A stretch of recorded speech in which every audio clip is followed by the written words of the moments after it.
Bet you wanna bet that I can get you back inside your head before the summer ends and spread a little love. Just for a little fun, I'll make you come back to me before the rise of every sun. Baby, it's meant to be, I know you got a man, but he don't understand. You're gonna be a heartbreaker. You're such a love taker. So just suck me in and you can toss me like a cigarette. 'Cause I just wanna be a bad habit, yeah.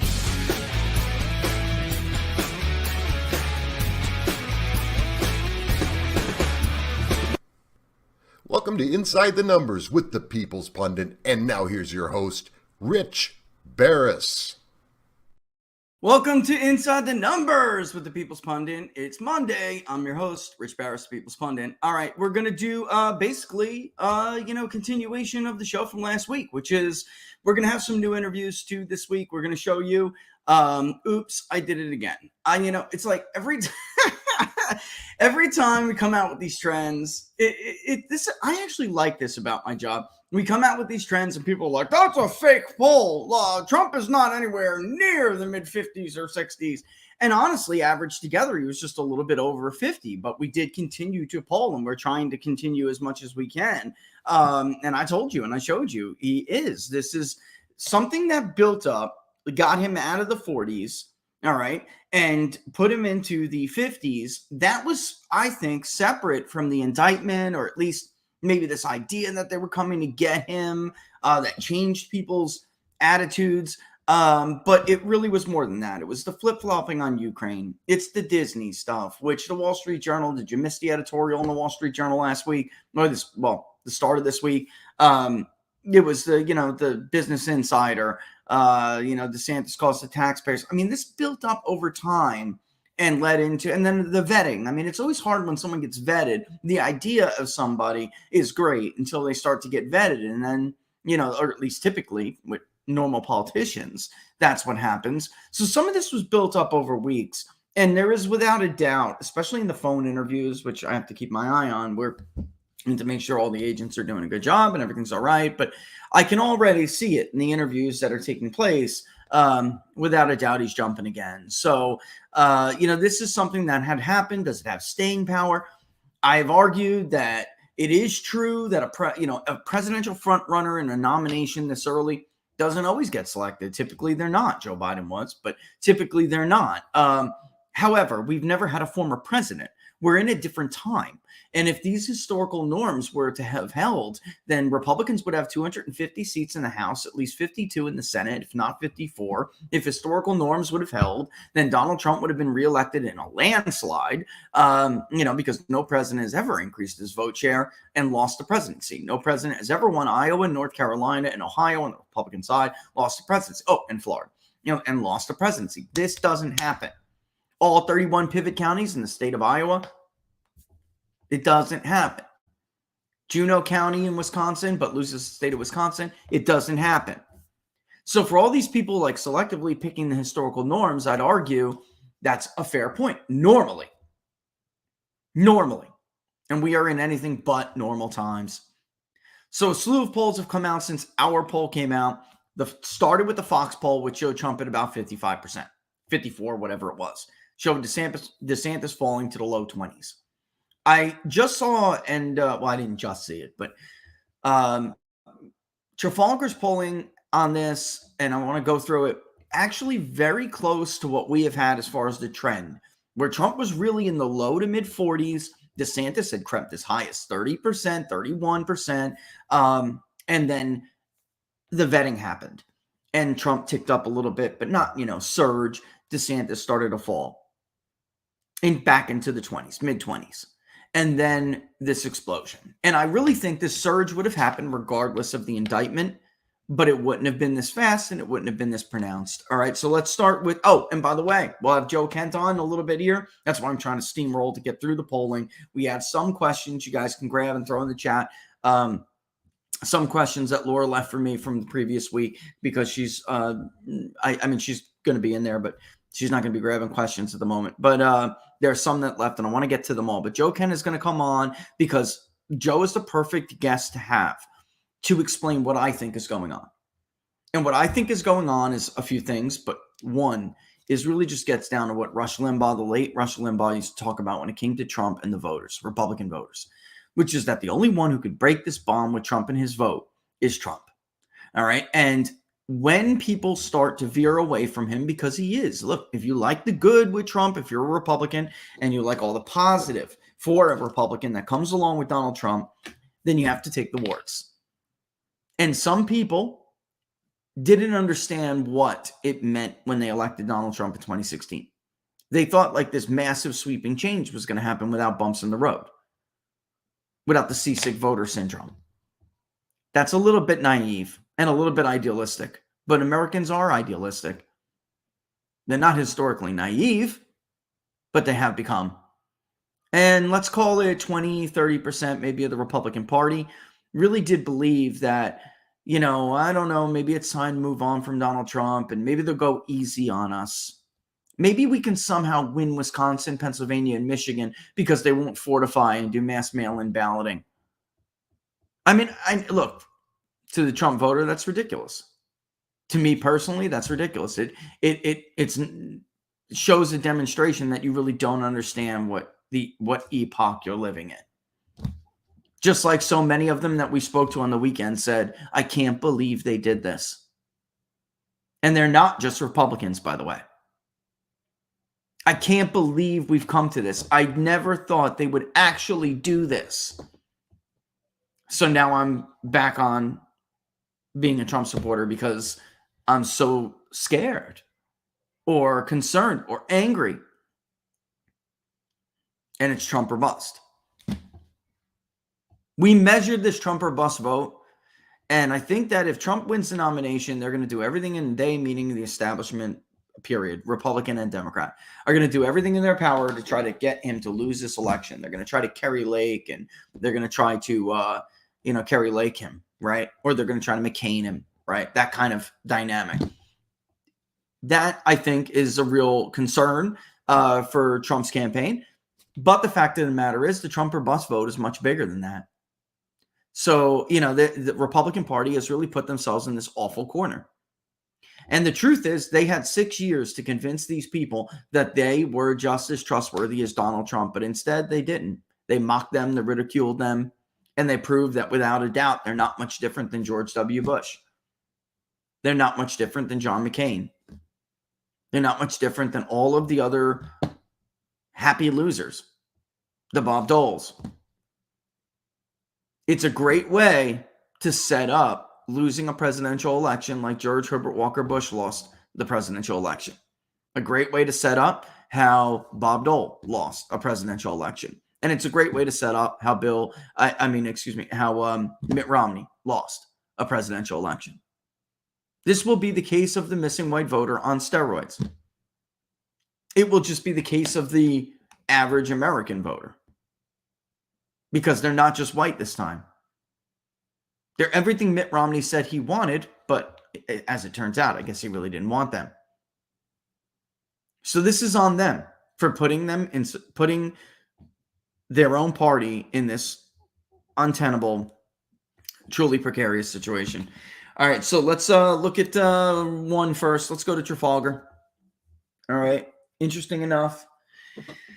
The other one that we're going to look at too has a little bit more detail, but interesting enough, this is a March to April. He did what we do quite a bit, only a lot of times we'll just show you, we'll show you the crosstabs, but for the latest and then kind of give you a trend or something. But most of the time we just give you it all, but this is what he did. 3 polls conducted before Trump declared he would be indicted, 314 to 319.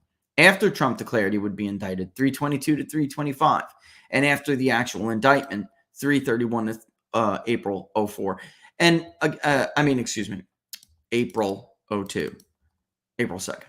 So why do I think this matters? I think this was, he's not going to be indicted. He's got a lead, but man, that lead is getting closer. And then this is, DeSantis's record has been vetted a little bit. I don't know that that's going to happen. Again, remember those people I was just telling you about, and I'm looking at them right now. They're like, I can't believe this happened. That's them still being a little bit skeptical, but they're looking at DeSantis's record, and frankly, they don't like what they see. So Trump is gaining a little bit in support. A little bit after this with us is when he exploded and started to really take off. And then after the indictment, and I mean a little bit after this, a few days, the period in between the 25th and 31st. And as you can see with our poll. And then the actual indictment, 3/31 to April 2nd. All right. 1,079, 1,082, 1,123 respondents, likely GOP presidential primary voters. He gives you the confidence interval, right? So here's Trump at like 44 to 32. This is astonishing to me because at this point, we're very close to it, 43 to 31. I mean, so very, very, and we don't have Liz Cheney in there. We don't have Glenn Youngkin, who we are going to be adding because I think it's very clear that Glenn Youngkin is in fact running. Chris Sununu, I thought was out, but you know what? We did have someone else. So we have Tim Scott. We didn't have Larry Elder. He said he was exploring a run, but you know, exploring and being a serious run are two totally different things. Vivek is declared, so we have no choice but to put him in. I mean, that would not be fair to Vivek or voters in general. That's why I reversed my decision on that. But Larry is just exploring a run, so I'm not putting Larry in yet. Tim Scott, we did put in there because it's significant conversation that we've been able to confirm that Tim Scott is in fact going to run. Glenn Youngkin has been telling everybody that, see, I told you Ron DeSantis was not running, it was not ready for prime time. I'm turned out. I don't have the issues that DeSantis has doing both, and I could be that I could be that pro-MAGA, but time to move on for Trump lane that grabs Haley's voters when she proves to be, what's the word? When she proves to be unsustainable, when she proves to be not a credible or, you know, candidate with staying power. And that's the thought process that eventually all of these voters from Liz Cheney to Mike Pence to Nikki Haley and everybody will eventually consolidate behind another candidate, and that other candidate will be able to take out Donald Trump. The problem with that is that Trump is no longer at these numbers. They would need to beat Trump down again to, you know, where he was performing before in order for that to be viable. We'll have to see. I'm not sure one indictment after the other is going to do it after what I'm hearing. And we're not alone. Of course, we were the first. And I'm tired of being modest. We were the first to show this trend. So you want to throw the lumps at it, you're going to have to hear me be arrogant. You want to throw shade my way, you're going to have to hear me be arrogant and claim when I was right and I was ahead of the game again. Thank you, by the way, Robert Barnes. You can always count on Robert Barnes to go to Twitter and say, by the way, this guy takes a massive amount of abuse to be ahead of the curve all the time. But here he is, 44. Now this is pre-indictment, but after Trump declared it, you can see movement a little bit here, right? This is the problem. Look at the secondary candidates. This is the problem with the idea that this one consolidation idea is that not all of these people are going to go to the anti-Trump candidate, the never Trump candidate. That's not going to happen. As you can very clearly see, DeSantis is ticking down while some of these other candidates are as well. They're not being shuffled around between Pompeo and Haley. They're going to Trump, even as DeSantis goes down. All right. And then you see an actual explosion after the indictment. Who do you plan on supporting in the upcoming Republican presidential primary? 56% now, and DeSantis falls to 22.5, right around where we have him.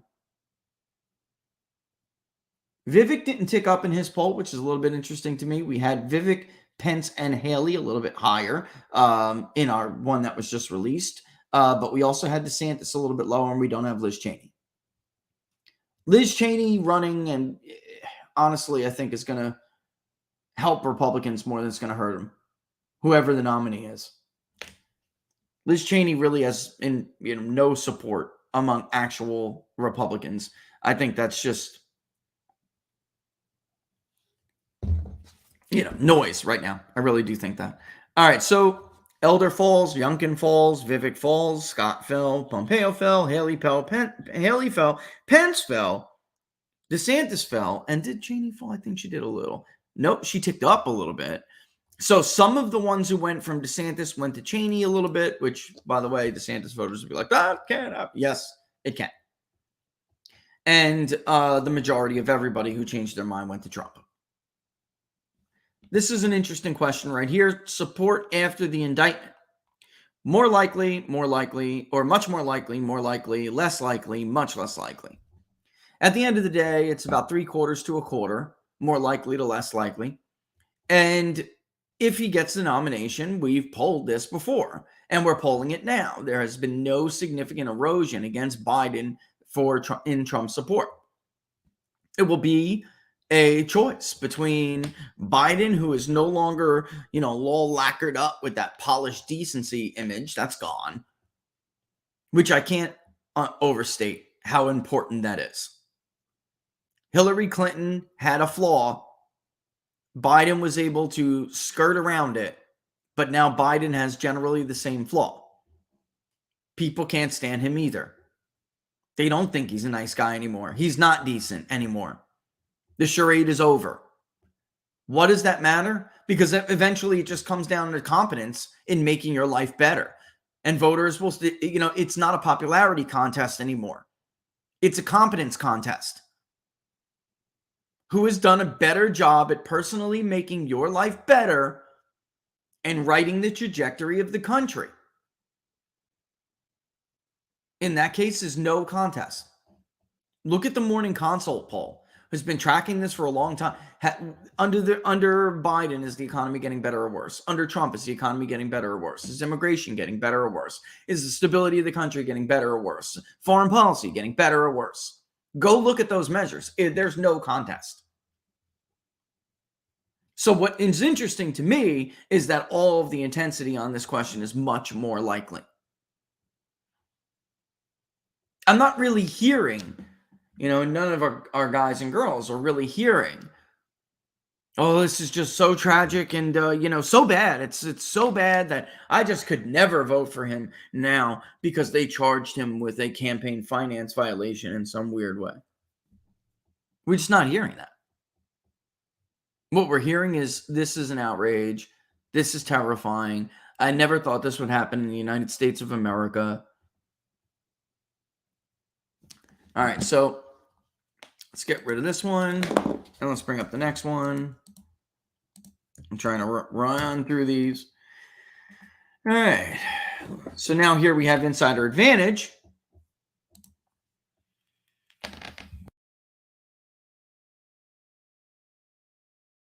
Yeah, but bear with me for a second.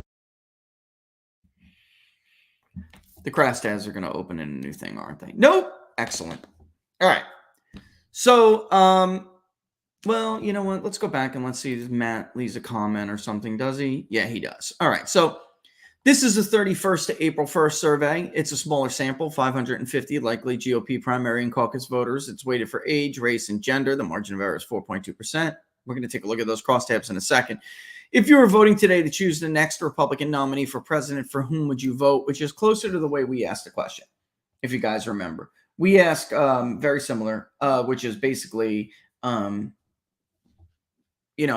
ahead to the Republican nomination for president, or primary for Republican, however it's, but for whom do you intend to vote? So not just who are you going to support, or who are you backing, or who do you want to be the nominee? We specifically always use the word vote. Want vote intention in there.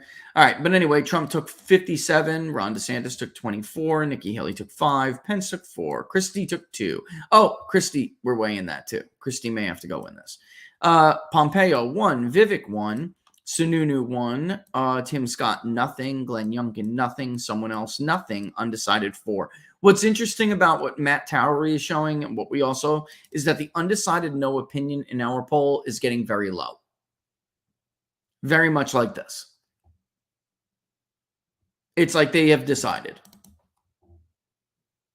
And it's going to be difficult, even if you were to rally all this support.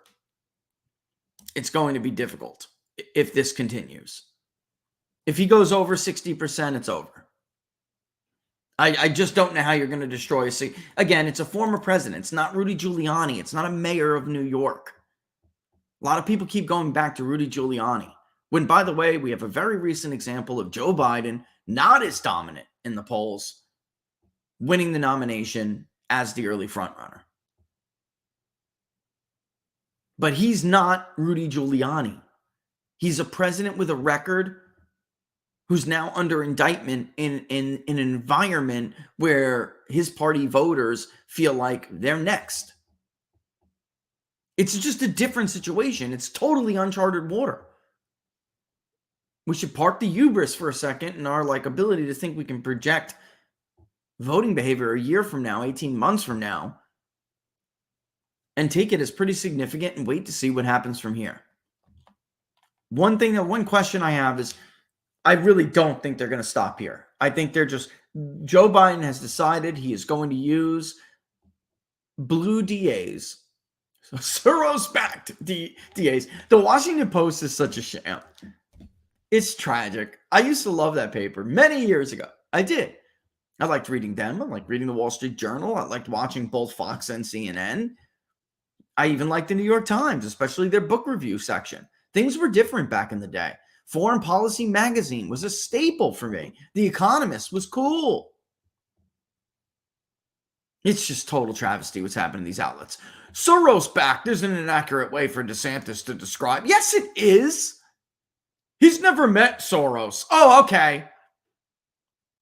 You could take the guy's money and never meet him, but he's not backed. Look, everyone knows that George Soros has been buying district attorneys all over the country. To pretend like you're going to fact check this, what an insult to the intelligence of the public. Analysis, but by the way,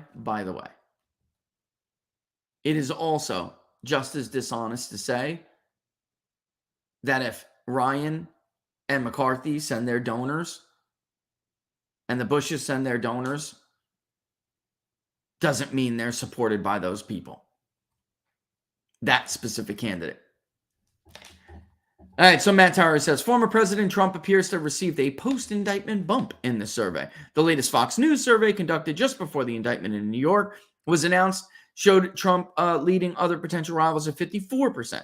His closest rival, Ron DeSantis, remained the same percentage as the Fox News survey. Looking at the crosstabs, the most important shift in demographic in recent months is that of voters over the age of 65. This demographic shifted away from Trump in 2020 and away from the candidates he endorsed in 2022. But older voters are now as supportive as Trump as other age groups. The answer as to why that might be could possibly be found in the next question. And by the way, we broke it down into super seniors this time to show you that, in fact, the 65 to 74 in our polling still remains Trump's weakest group. He is carrying them. He's not carrying them like he's carrying other age demographics. 74 plus begins to be very Trumpy again. So if you're only going to be doing 65 and plus, it's not a large sample. It's not large enough to break that up. Ours was over twice as much as this. So we could. But I imagine a lot of that is coming from the 65 to 74, or excuse me, the 75 plus, not the 65 to 74. And younger voters are still much more likely to support Trump. Has the indictment of Donald Trump by Manhattan DA Alvin Bragg made you more or less supportive of Donald Trump? More supportive 55, no change 3, less supportive 14, and no opinion undecided, only 1. So to me, it's like a different way of asking the question. 56% of voters 65 and older said the indictment of Trump made them more supportive. And I guess I have to say that we are seeing that. Older voters are coming around. They are. To Trump. They're coming around to him because they did shy away. There's no doubt he did not do as well with them against Joe Biden as he did against Hillary Clinton. And his candidates certainly did not do as well with them as typical, older vote margins break down.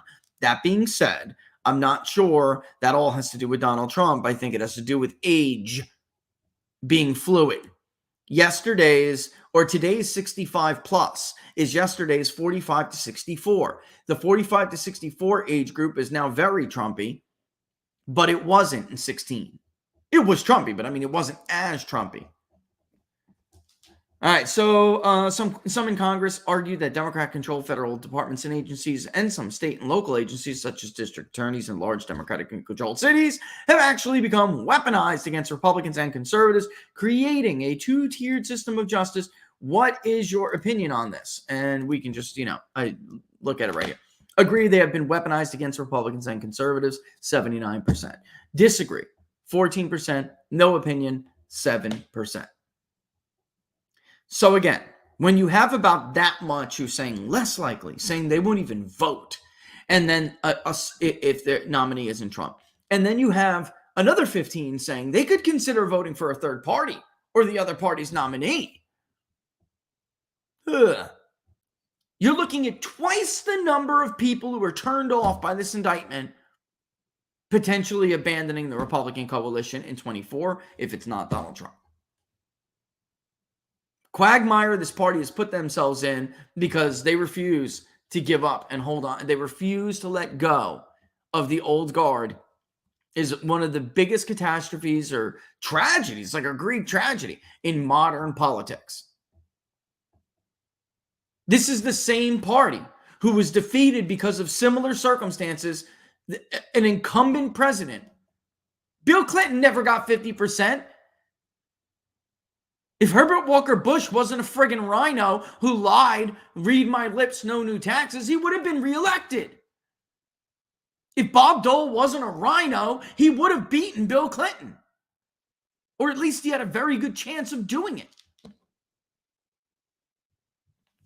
Instead, they left Perot's voters to hang out to dry.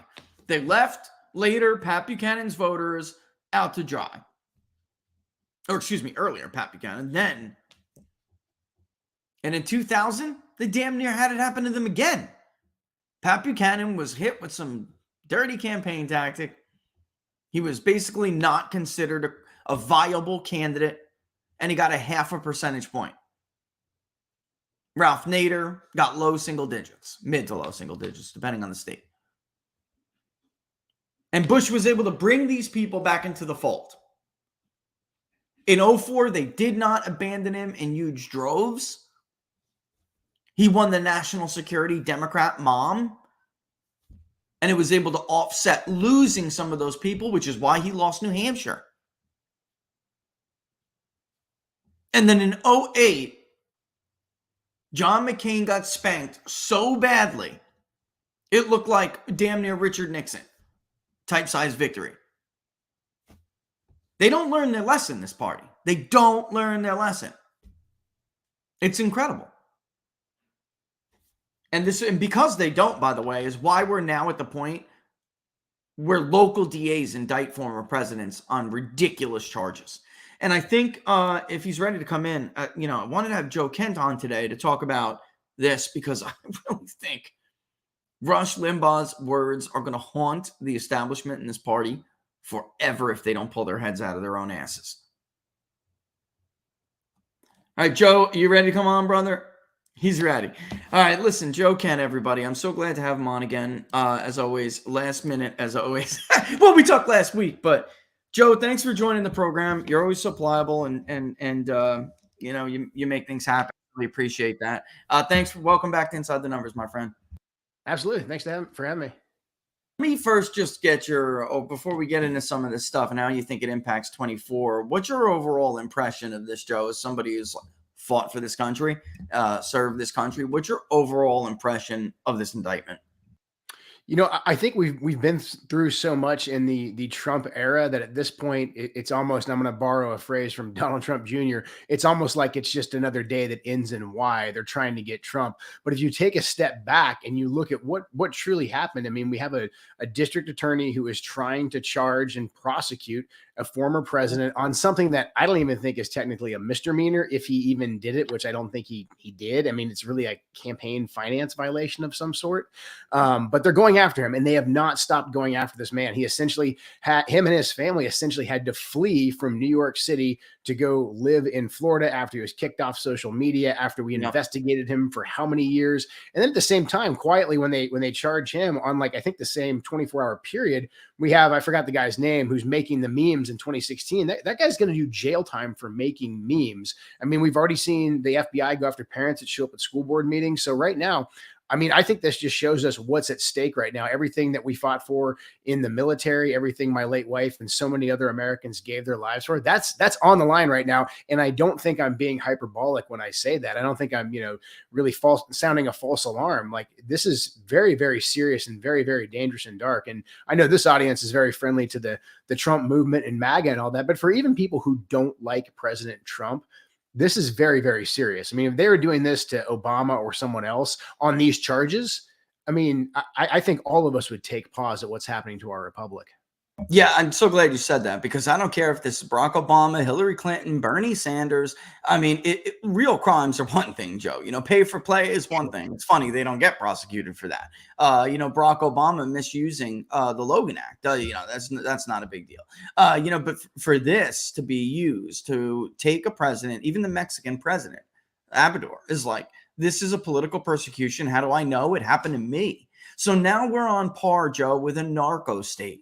You and I were both in the Army. We served a narco state. I mean, I have to come to grips with this. This is unbelievable to me, man. It really is. And you really, I hope that appeal you just made resonates with people who don't like Trump. This is not about Donald Trump. It's not, this part of it is not about Donald Trump. This is about then in the future, why would anybody want to, and this is, kudos to you and others. Why would anybody who's really for the little guy, whether you're on the left or you're on the right, why would anybody who's not part of this system put themselves forward to be persecuted and prosecuted? I don't think people are understanding the chilling effect that this could have. Nobody's going to want to come forward anymore, Joe. There will be no more Grover Clevelands. There will be no more Donald Trumps. It will be state-approved candidates that you will be allowed to select in a charade of what's called an election. That's where we're headed. Right. Yeah, that's right. I mean, like you said, who can endure this? And I think this also kind of makes the case for Trump, why Trump is just such a unique man in time, because he's uniquely suited to endure these types of attacks because he's independently wealthy. The guy's anti-fragile. He thrives in this environment. And that's not most people. I mean, I like to think I'm a fairly tough and resilient guy, but I just don't have the resources if they come at me like this. And so if we, the people, let them win, when they do things like this, then you're exactly right. Then we're only going to get these manufactured candidates from the Republican side, the Democrat side. It really won't matter. It'll just be whoever the state has decided is acceptable to put forth on the ballot, giving us the illusion of choice. That's why I'm glad you went there, because I'm looking at this polling we're doing. I'm looking at the polling that's coming out. We most definitely saw this happening in the poll we released last week.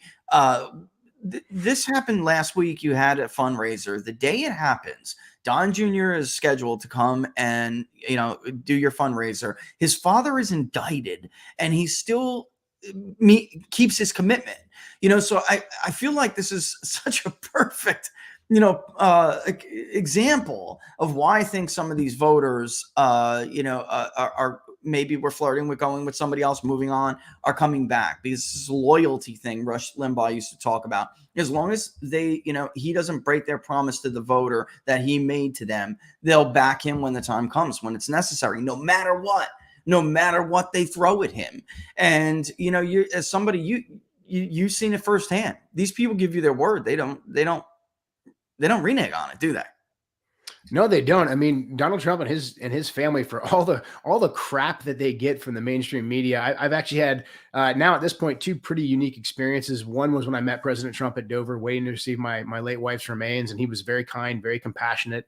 And also, he was trying to fulfill his promise that he made to the American people to get us out of those endless wars. Now, he was thwarted at every single step of the way, but he was trying to fulfill the promise that he made to the American people. And that to me is extremely significant. That's why I'll always have his back, because he had our back.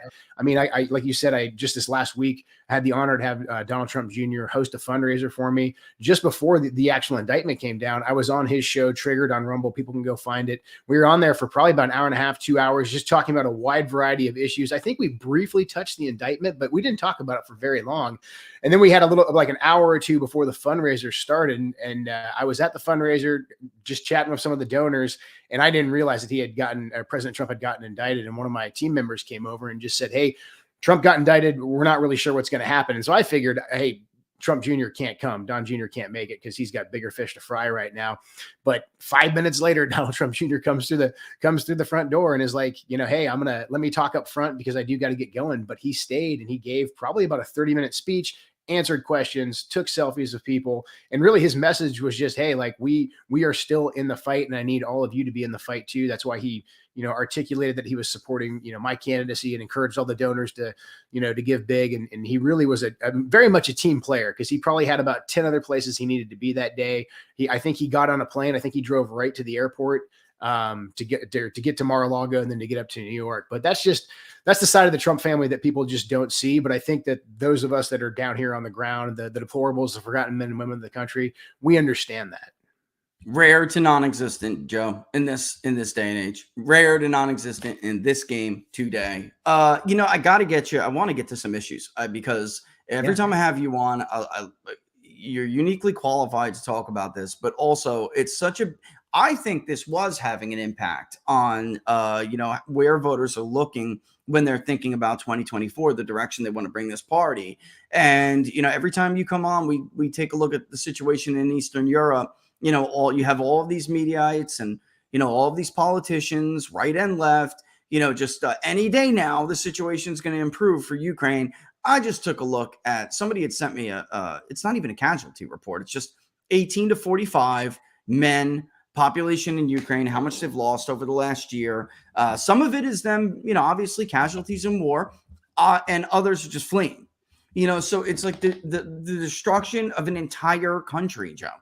So what's your assessment of what's going on over there? And then, I look at people like John Cornyn attacking the editor of The Federalist, calling him the Neville Chamberlain of the era because he wants to focus on what voters want to focus on, which is domestic issues, not dealing with a losing situation in Ukraine. My concern has always been you push this guy enough, Joe, he's going to take more because it's an equation. Was this worth my effort, my time, and my resources? Is Eastern Ukraine, is the Donbass enough? Is Crimea the Donbass enough? Or do I want more because of what they put me through? What's your assessment on what's going on over there?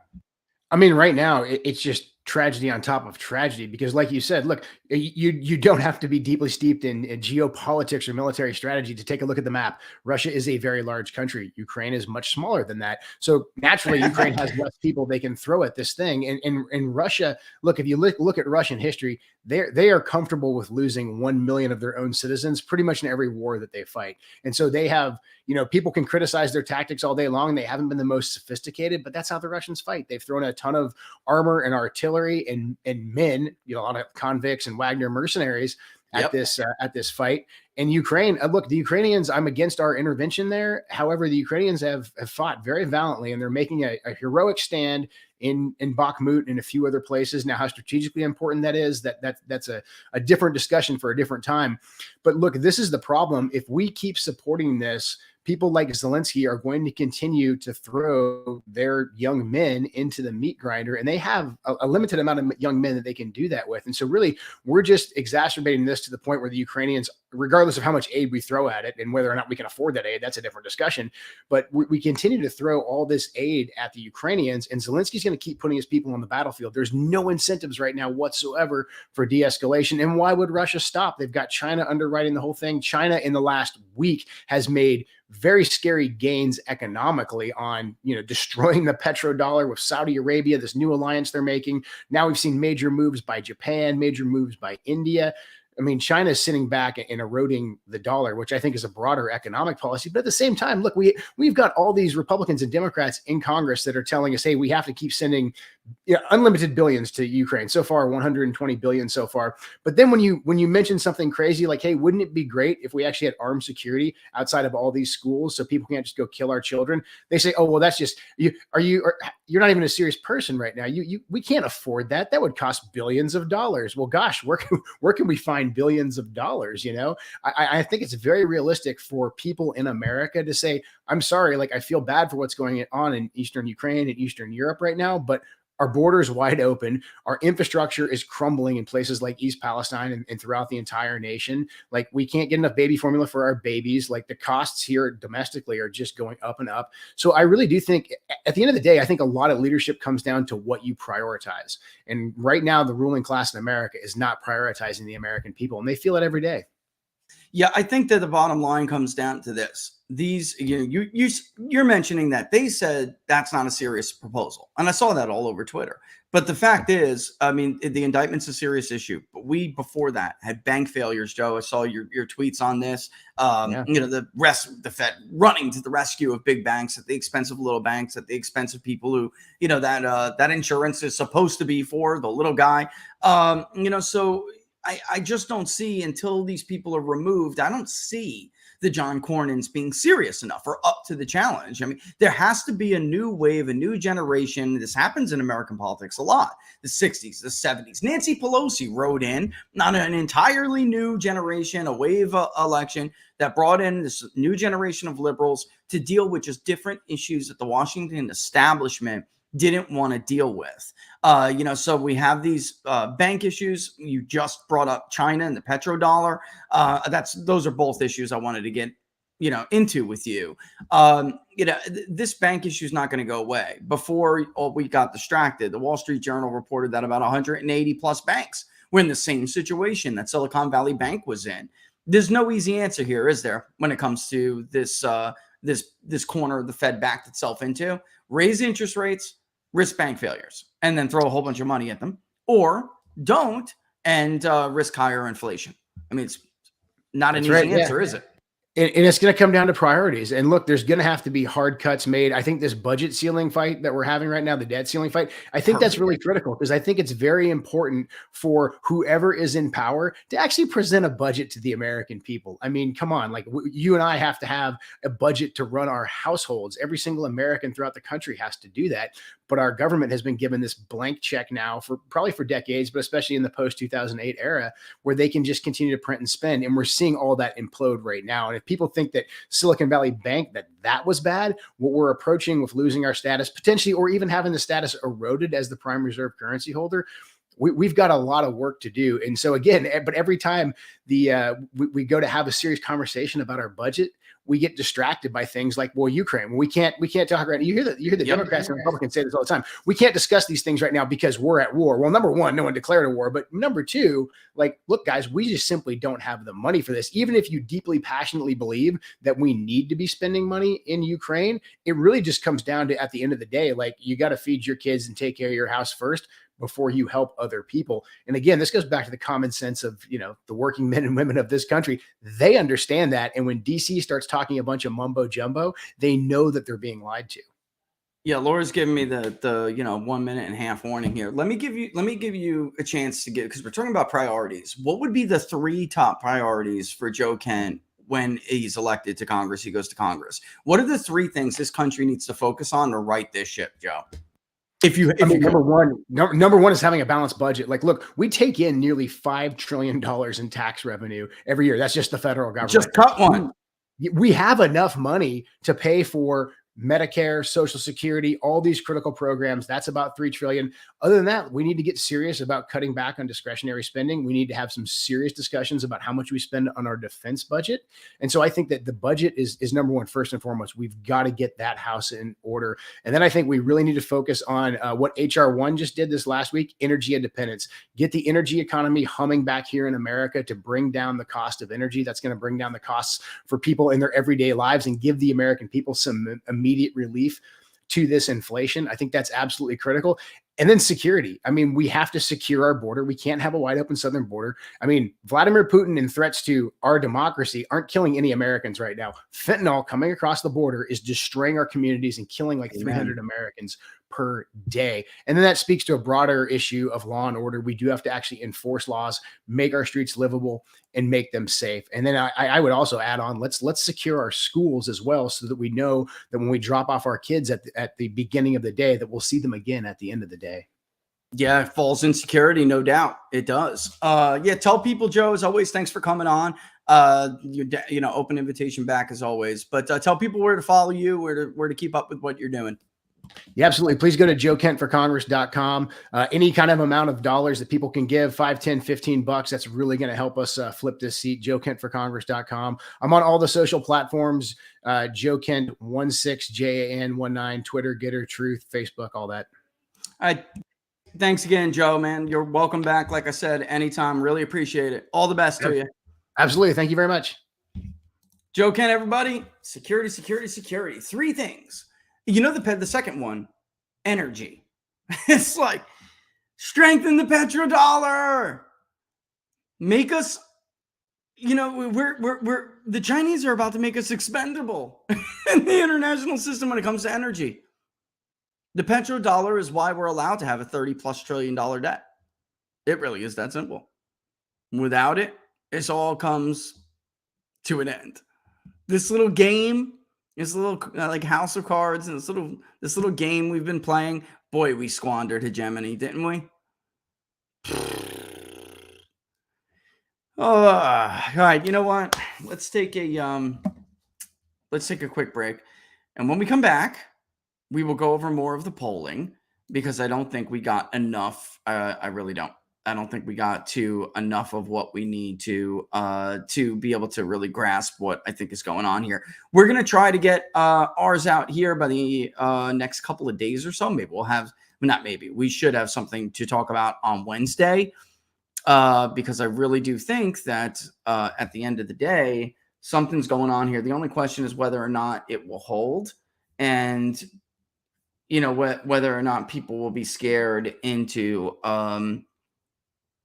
folding. I mean, is there any other word for it? Folding. Oh, by the way, obviously. Oh my goodness. I can't believe I almost forgot this. Tomorrow, we will be starting. Yeah. Wow. Already. Tomorrow, it looks like we're going to start around 6 o'clock or so. So YouTube members, if you're a YouTube member or you're a local supporter, we're going to be covering the Wisconsin Senate election. The maps will be up either later tonight or definitely tomorrow. I'd like to kind of put the maps up almost last minute, test them for a while, but then put them up last minute so people don't have any chance to play with them.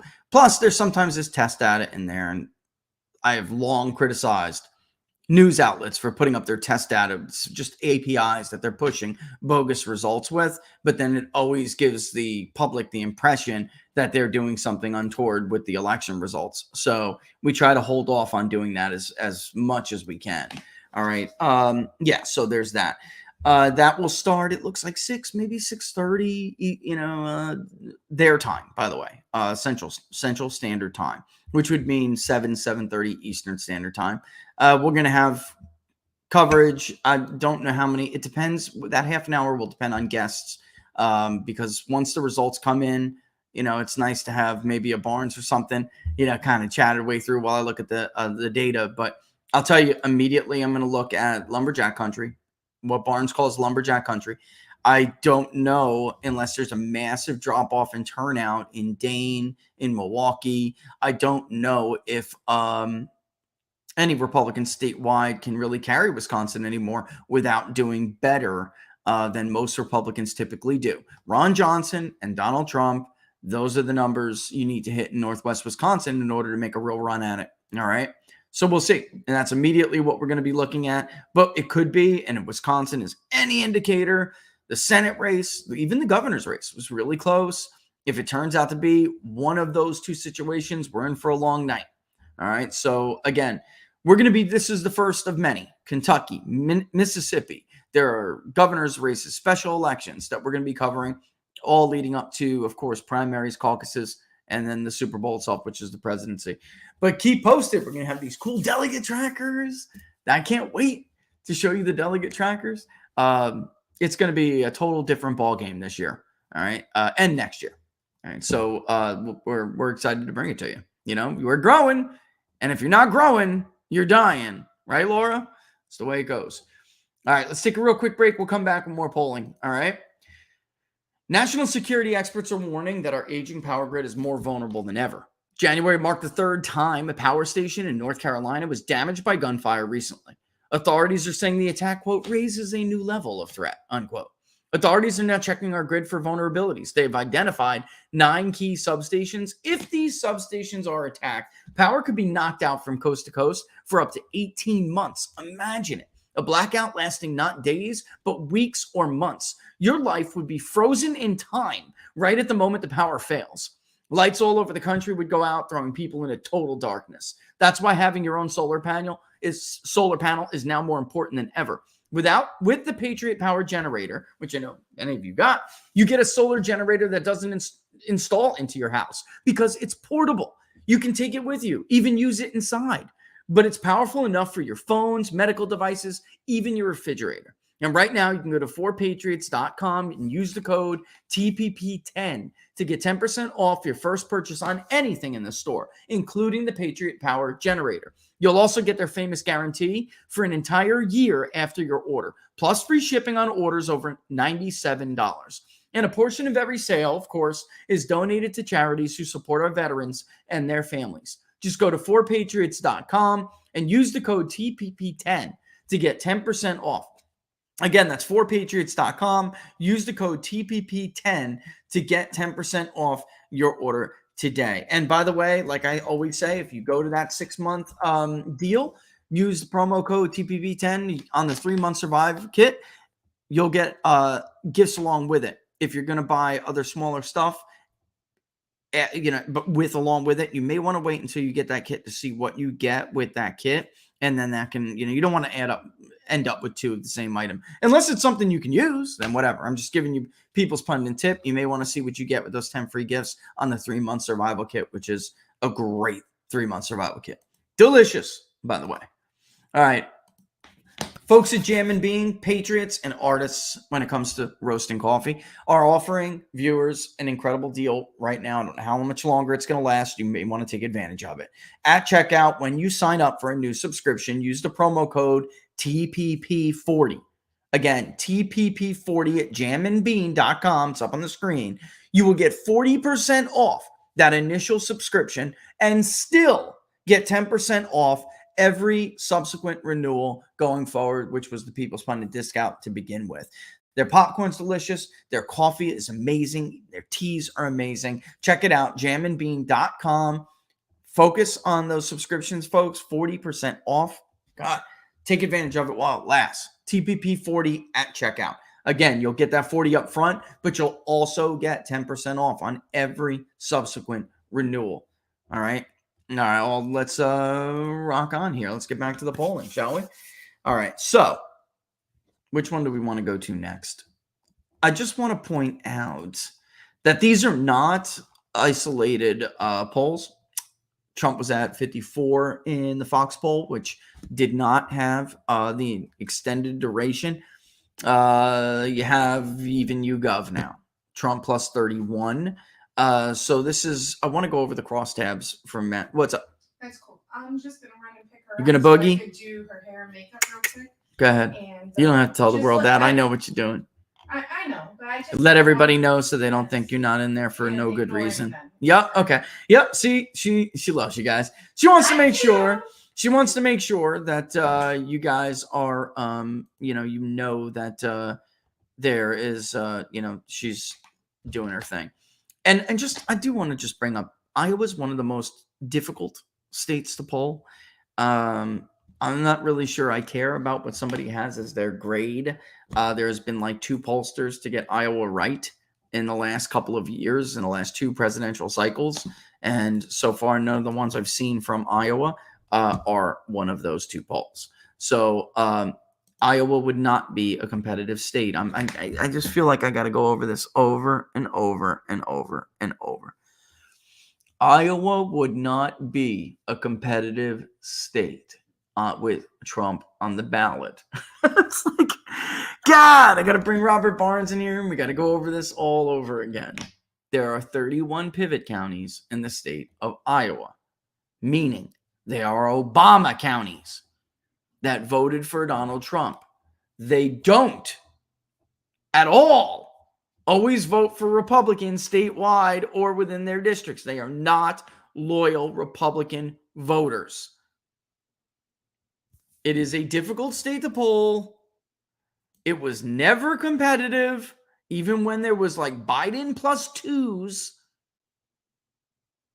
which you just saw April 2nd, yesterday. It was never Biden +2. Never will it be Biden +2. That is not going to happen. All right. So like when the New York Times, Quinnipiac, and even Seltzer were having competitive races, it was Trump +10, and we stopped polling it. He won it by 8.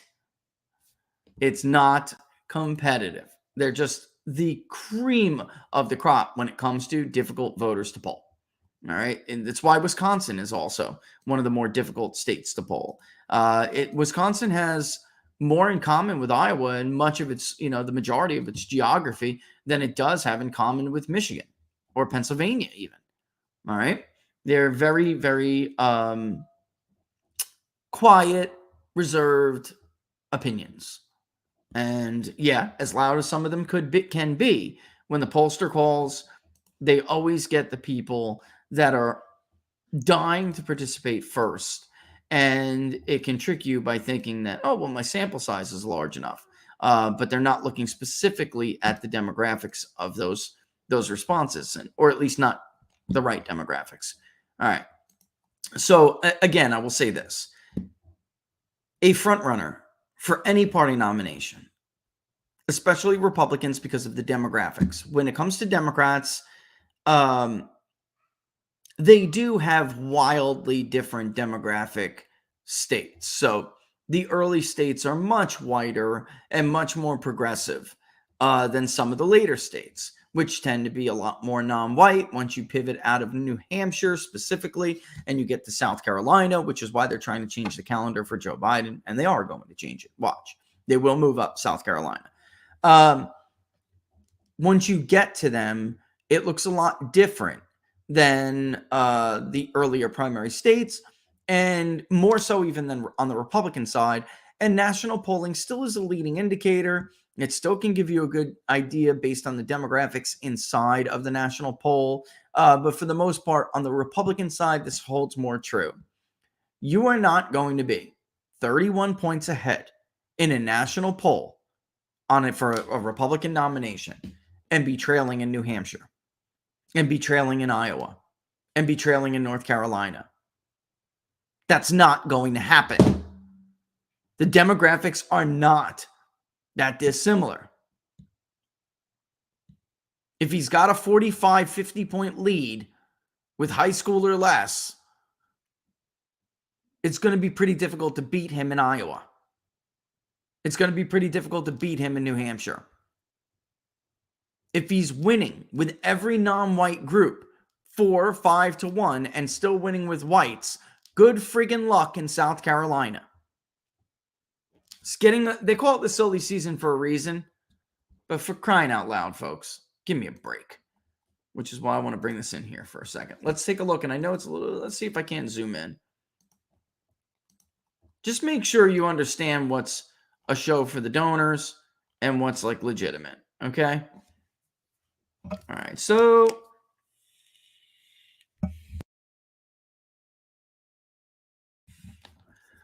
I mean, look at what I'm talking about here with Hispanic. Look at the Hispanic vote share. I mean, this is like a small sample, obviously, but even other race, Asians and others, African-American voters. This is a little bit, what do we got here? We got 30, 34, 44. That's about 10%. The truth is the Republican primary electorate is going to be more non-white than that now. It is. All the signs point to it, all the voter file data and trends. It's not going to be a 2015, 2016 primary. This is a bit of Trump's secret weapon. A lot of these people think that, and you can see he's still winning with whites, 55%. But a lot of people, a lot of pollsters, especially these pollsters that are for donors, folks, they're really banking on the Republican primary electorate being like 95% white, 90 to 95% white. Trump has a bit of a secret weapon, but they are low participation voters. So he needs to get them out in the primary for them really to have the impact that they could have, maximum impact. And what do I mean? What am I talking about? Urban and rural non-white voters. Not even so much in the suburbs. Definitely in urban areas. If he gets these voters out, a lot of pollsters are going to be very wrong. Including me, because I'm trying to be a little bit conservative with them. If they come out and why am I leaning towards they are going to come out? Their interest is way higher than they typically are. So certain to vote, enthusiasm, all of these metrics, self-reported, of course, but all of these metrics, they're never this high this early. Never. Not even in 2015.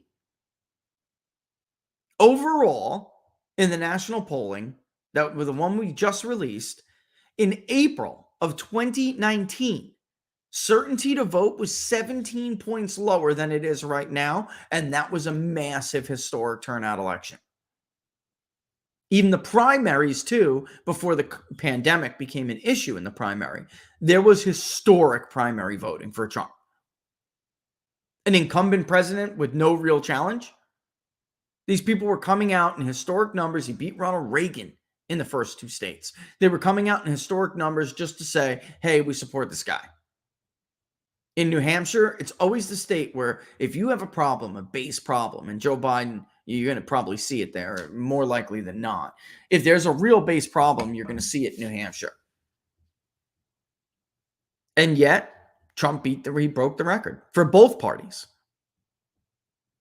The total share of the vote for Trump was higher than any other incumbent president. It told you he didn't really have a serious challenge.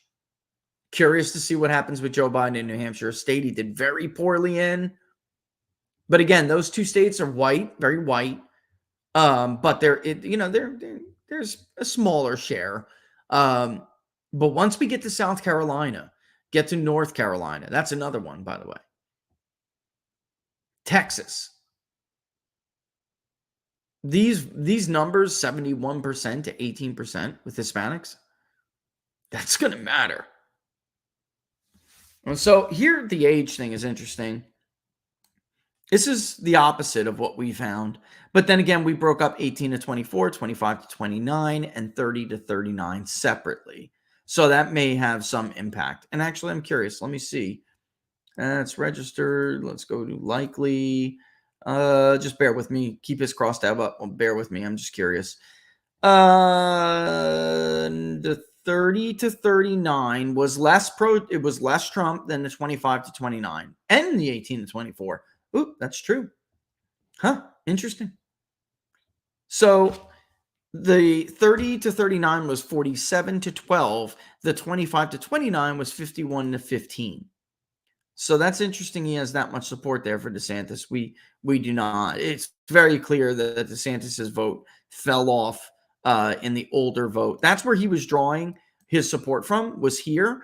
And now it's, at least in Towery's polling, now there's a bigger shift from the 65 and older back to Trump, which he has most of the vote in.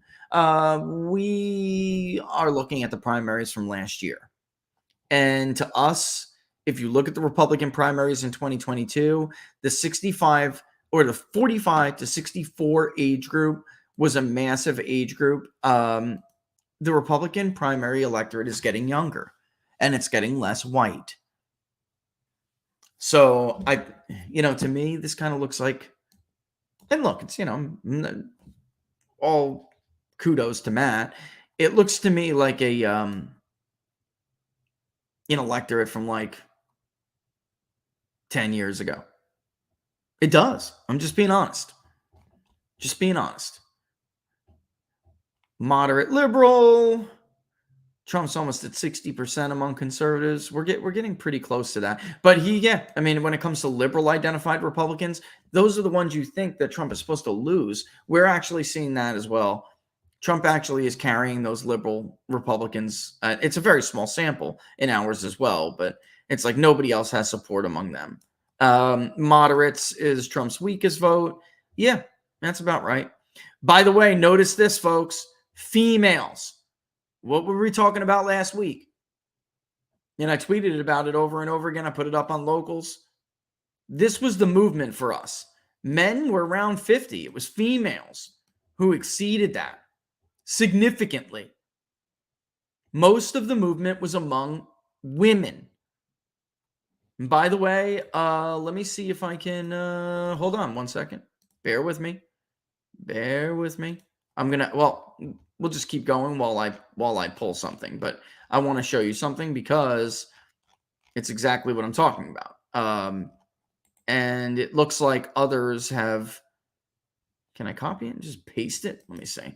I want you guys to hear this clip because no, it doesn't look like I can just paste it. Maybe I can. Yeah, paste item. Let me see. Ooh, it's gonna work. Nice. All right, because I want to show you this clip because I thought if I'm going to be wrong about something, this may be a problem for me. May ask me to put it into a. Let me wait till it gets done and then put it in MP4. Yeah, I was thinking if anything is going to be an issue for me, maybe I'll be out there on a limb with women. Yeah, it's not going to let me. That sucks. I really wanted to show that. Yeah, because I was thinking men might have been the movers, but obviously that's not the case. Yeah, so Tony says, I know it won't happen. Tony, I think it is going to happen, but would be amazing to see if Youngkin had the Titanic to ground Trump's plane over Virginia and not let him leave. Oh, I thought you were going to say if he was to jump in the race. Yeah, I thought you were going to say whether or not, because I do think Youngkin's getting in, and I think we're going to have to add Youngkin to this. Chris Christie maybe as well. We'll have to see. Gnome, I just don't see the point of adding Gnome. Who else is in here? That's about it. Tim Scott, we had to add back. Again, with this Chris Sununu, maybe they know something I don't.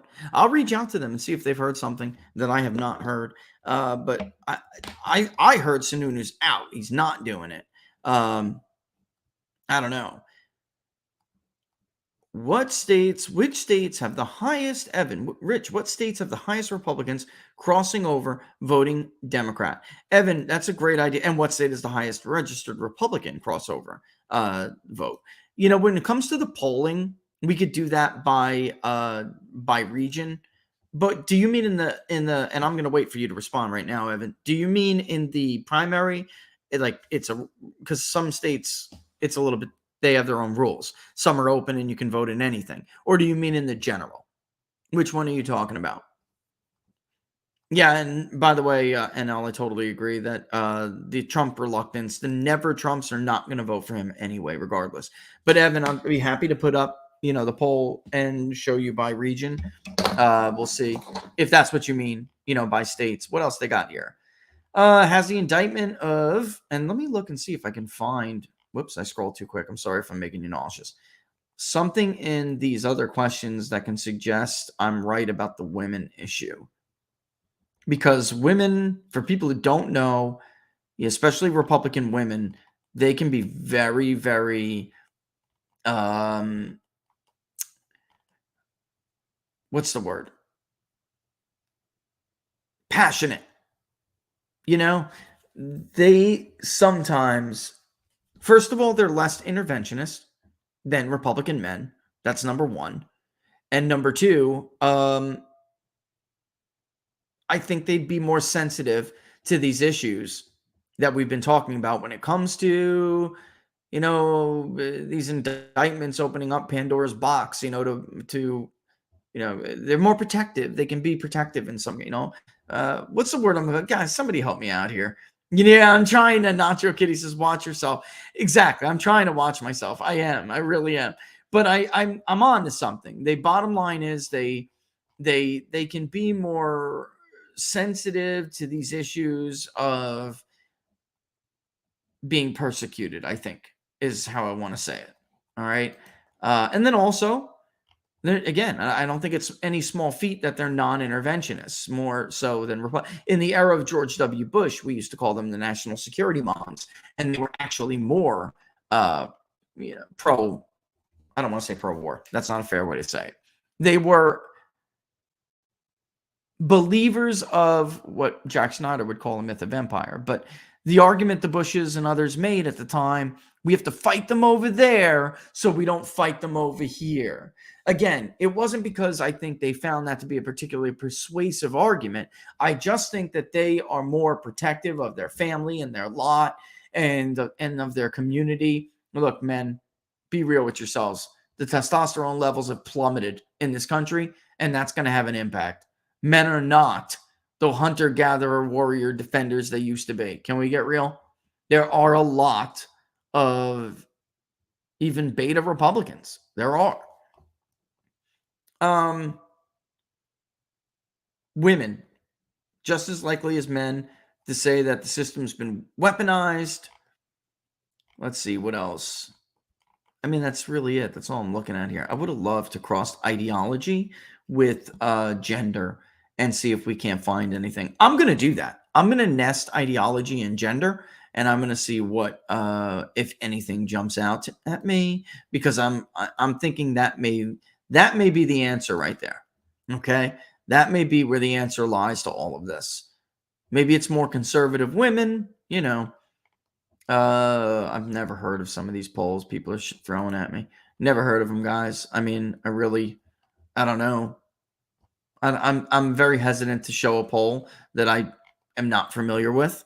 All right. Looks like McLaughlin has Trump gaining in the two-way. They have him at 51 now, very close to where we had him as of April 1st. That's where, nope. Oh, man. Yeah, and actually, YouGov has Trump at 57. Never mind. All right, so generally in the same ballpark. McLaughlin had him in the 40s in their last poll the other week, so mentally unstable said. This is a great question, Paul. So on the Hispanic support for Trump, is it mainly from, let me see if I can do this. Bear with me, because that is a great question.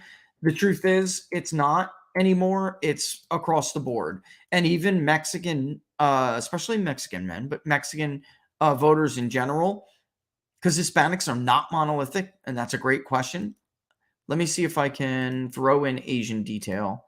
And if the sample is going to be, it may be too small, but we can still look at it and have some kind of inference. Where are the demographics? Come on. Tell me I didn't do detail yet. And the likely voter, I may not. Yeah, I did. Here we go. Hispanic detail. Where's race? Let me throw it behind race detail. Ah, come on. Give me a break here. There we go. All right, so let me take a look here real quick, because this is a great question. So when we look at, and let me just save it. It's quicker. The other version of the crosstab is faster. I mean, these Apple News notifications, folks, are so dishonest. It's unbelievable. Don't think for a second, because I'm getting them. I got 3 of them since I've been sitting here with you.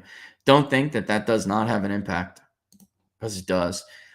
All right, so Colombians, 64% for Trump. DeSantis actually did better with the Cubans in this group than Trump did.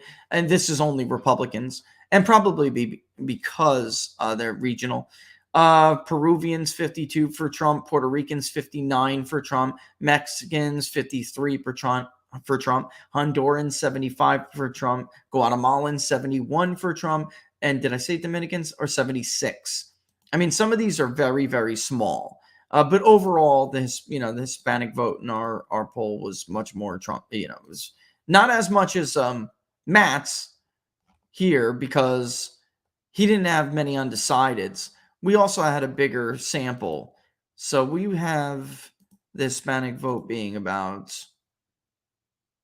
8% of the Republican electorate. Okay. 8.288. Let's just call it 8. We have it about 8.2% of the Republican electorate, and Matt has it at what? Yeah, I mean, if 550, but it's also a much bigger sample. We have in ours, he's got like 17 responses. We had 82. So he's got Hispanics being like singles, low singles. So we think that they're going to be more than that. And I tend to think, by the way, that where are African Americans in this? It's a good question. I'm glad you guys brought this stuff up. So we think there'll be more Hispanics than African Americans and just a little bit less Asians than African Americans, but altogether almost, about 17%. So is it mainly Cuban and Venezuelans? The answer is no. It's a good question. Really good question. And did I say Venezuelans? Largely undecided. But again, very few of them that we spoke to. But overall, and actually that's not even, very few are represented is a better way to put it. Because without a doubt, we spoke to more. Yet dividing is the only way they can win. That is. Nacho Kitty says just division is the only way they can win. I really think you're 100% right. I don't, regardless of all the election fortification stuff that we're talking about, I honestly don't think that you can be reelected like this. I don't. I'll tell you what, there is a story I'm dying to go over. I just don't think I can because of, CNN polls can take it and stick it up. You know what? I mean, it's just ridiculous. Here's whose is this? Oh my God, look at Mar-a-Lago. And let's take a look at the demographics of this, shall we? Actually, let's look at this. Look at the demographics of people. Yeah, I want to do this. I'm going to stop screen sharing, share. Curious to see there are people lined up because Trump will get going soon. And he's, like I said, always was getting ready to surrender. He wasn't going to fight this. Let's look at this crowd gathered out there. It looks mostly old and white to me, but let's look.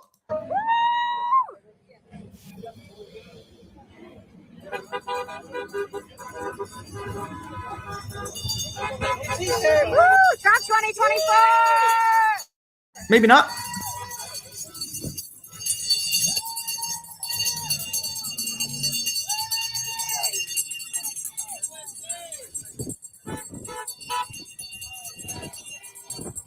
Sorry. See the place? That's okay. Come join us. Come on, guys. Come join us, she said.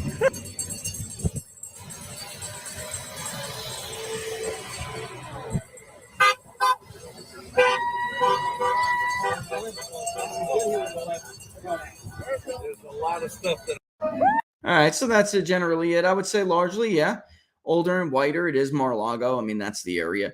Evan, so you're talking about specifically getting back to your question, getting back to Maricopa in Trump v. Biden, you mean? Or, yeah, I mean, you won't have to deal with that much longer. I'm serious. I mean, at the end of the day, they're old. So the crossover vote that's loyal to McCain is older. And the fact of the matter is they're not going to be around forever. None of us are around forever. But as time moves on, that vote will get smaller and smaller. And interesting enough, I didn't upload it, but interesting enough, a lot of talk about Arizona and Georgia and during the Trump era and how those suburbs have moved away from Republicans. The truth is that trend has been going on longer than just Donald Trump. That's just true. And in 2020, both the share of the top ticket in Georgia and in Arizona in those suburbs, Maricopa and the Atlanta metro area, the share of the top ticket vote for Republicans increased in those urban centers. And it wasn't much, but it was a slight uptick. And then in 2022, it bottomed out again. All right. So it's been going on a while. 2016 was not good. It's just that the share of the urban vote wasn't as much. When you're looking at states like Arizona and Georgia, the more important metric is the overall share of urban vote in those states. Once a share of the vote surpasses 60% urban in a state, it's going to be difficult for Republicans to win it. Doesn't matter if their name is Donald Trump. Doesn't matter if their name is Ron DeSantis. Doesn't matter if their name is Glenn Youngkin. It doesn't matter. And by the way, 2 of those examples are gubernatorial elections where, if anything, as we saw at Brian Kemp, they can outperform. Gubernatorial elections are not at all indicative of presidential elections. In fact, they really are the least predictive. Bob McDonnell won Virginia by about the same margin that Ron DeSantis won Florida in 2020, back in 2009. And yet Mitt Romney still got creamed when it came, and he was supposed to be a Republican in the image of Bob McDonnell, right? Alex Castellano from Virginia used to be a CNN analyst. His whole argument back then was, this is a Bob McDonnell-like Republican. He's not a Rick Santorum. He's not going to scare the people of Fairfax and Loudoun County. So I really think Romney has a chance to win Virginia. In the end, he didn't do much better than Trump, did he? In 16. Nope, he didn't. It's just not indicative. Connecticut can be very close at the gubernatorial level. All of those New England states. Republicans can make a real go at the governor's mansion, but they get blown out in the presidential. All right. So to equate that is just not true. There's no historic precedent for it whatsoever. All right. Let's see if there's some more of these questions Laura had in here. And I'll grab some of yours that I see right now too. But there's always this. Hey, Rich, what are the chances that many of the people who are declaring to be Republicans for polling purposes are Democrats lying to push the numbers against Trump? There's always that. There's always that. But that's why part of your methodology, you should really know what percentage of Republicans responded versus, we know that from the source of the polling. So that's why a lot of these online, depending on what panel you use, you can get really screwed up. YouGov, even Morning Consults, same deal with them. Reuters, the poll for the AP. As far as I know, the AmeriSpeaks panel, and I could be wrong, but the AmeriSpeaks panel is not deduped or matched against a voter file. So, You know, you know what? I think this is a really good question. Is this actually him? Wouldn't that be hilarious? You can thank Ron Paul Revolution for the 40 and under non-interventionist and government skeptic voting bloc. We'll never forget what GOP did to railroad Dr. Paul and Trump included before he ultimately used some of Dr. Paul's platform. That is a very, very, very valid point. Do you remember? Oh my God. Do you remember Ron Paul in the debates against Mitt Romney and even Rick Perry? All of them ganged up on him. And he would argue against intervention in Iran and this exacerbating tensions with Russia. And Ron Paul would be like, look, they're a nation state, just like other nation states, and they're going to be interested in their own security. We have no business intervening or interfering with the, with this hemisphere of another great power. That's textbook. We just finished this in the book club yesterday. That's textbook John Mearsheimer. And they laughed at him for it. They acted as if we had an unlimited pool of resources. We could win any war, anywhere, anytime we wanted, as if we weren't getting creamed by goat herders wearing sandals. We haven't been able to win a war decisively in 70 years. More now. Well, the Gulf War. The Gulf War. But without a doubt, I think that's and I don't know if that is actually Ron Paul, but without a doubt, that's a valid point, because those people didn't really have a place to go. And I'm not sure all of them were true blue libertarians or true yellow libertarians. I think a lot of them were conservatives. And I think Ron Paul and Rand Paul both made a valid argument against neocons at that point, who still control Fox News, still do, but dominated the Jonah Goldbergs, the Bill Kristols, the Charles Krauthammers. They were not indicative of what a Republican had always been. These are people who are supposed to be government skeptics, right? So if you're a government skeptic You think that government is incompetent at best, corrupt at worst, or no, corrupt and incompetent, and dangerous at worst, right? You think all of that. Then why on earth would you ever support a nation building project? If you think they're incompetent at home, what logic, what reason are you following, or logic are you following? What reason can you establish that somehow they'll do a better, competent, less corrupt job overseas in someone else's country if they can't do a good job of taking care of their own? And I remember it like it was yesterday. The donors in the Fox News debate crowd giggling and laughing. Well, who's laughing now? Who is laughing now? The truth is that has always been a very small part of Republican history. Very small part of Republican history. Republicans have not been that. Trump didn't come up. I say this a lot, but it's true. Trump didn't come up with the phrase America first. Those are pre-Bush statements you would hear from, people like in the Calvin Coolidge wing of the Republican Party, all the way up to Ronald Reagan. Ronald Reagan literally said it on the campaign trail. Make America great again. I kid you not. They weren't isolationists in the first half of the 20th century and really throughout the 20th century until post-Nixon. They weren't isolationists. They were non-interventionalists. They were arguing that you should put American workers, American businesses, and American families first, before the needs of Europe, before the needs of Great Britain, before the needs of France, before the needs of these nations who kept drumming us and dragging us into their business and dragging us into their conflicts. Entangling, right, George Washington? Entangling us into their affairs. It started 2 world wars, which we had to save them from. And people said, well, yeah, but we emerged in, the most powerful nation in World War II. We would have emerged the most powerful nation regardless. That was going to happen. We're an insular power with weak neighbors. At that time, massive manufacturing base, a ripping and growing economy, thriving prosperity, expanding borders. Nothing was going to stop our rise. Nothing. All we did was expend resources.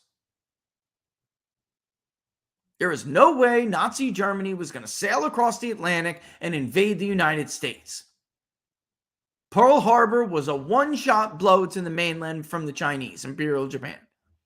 They did not have the oil or the steel to keep that up. And by the way, if we didn't do to the Japanese what we did to them, on behalf of our allies in Western Europe, they wouldn't have needed to do that. They felt they were going to run out of steel, raw goods, and oil. The embargoes were killing them. The Japanese Navy and Army both, they did not agree on much. But there was very little belief that they could take the U.S. in a long-term or a great power conflict. Their best bet was to try to strike fast, strike hard, and dissuade us from entering the war. At least that's what they finally decided. But nobody was thrilled about it. Most people felt that generally we probably are going to eat that punch. And it's going to be a problem for them. I fear we have awakened sleeping giant. See the origins of that quote again? All right. So, by the way, the income tax. If you're, again, this idea. Oh, like this is it. Yeah, I wanted to read this. It's from Zero Hedge, actually, but you tell me what you think, because we had Joe Kent on and we're talking about these interventions and expelling resources. And it's like, for me, do we have, the resources to expel now? Do we really? Things are not even the same as they were back then. All right, so let's read this real quick. I want to get your take. We've had a lot of these. Chicken Little, the sky is falling. Boy, you can tell I like my lawns. We've had a lot of these Chicken Little, the sky is falling reports before over Social Security, Medicare, Medicaid. We've seen this, but the fact is, the problem is the petrodollar, the weakening of the petrodollar. That is ultimately why this matters. All right, so get out of here. All right, Social Security's largest trust fund is on track to deplete its reserves as soon as 2033, according to a Friday report from the program's Board of Trustees. America's going to have another Republican administration just in time to watch this whole thing collapse. The estimate shaves 1 year off the previous projection for the Old Age and Survivors Insurance Trust Fund, which distributes Social Security benefits to retirees. For those who don't know where those terms come from, read Our Virtuous Republic, my book in 2013. No, I'm kidding. Well, not really. But old age insurance is what it was called during the Roosevelt era. They did not call it Social Security. They called it old age insurance, which was an attempt to get through, support from Americans, because the truth is people did not agree that you should be doing that to your family. They agreed that, first of all, the concept of retirement was a foreign concept to Americans.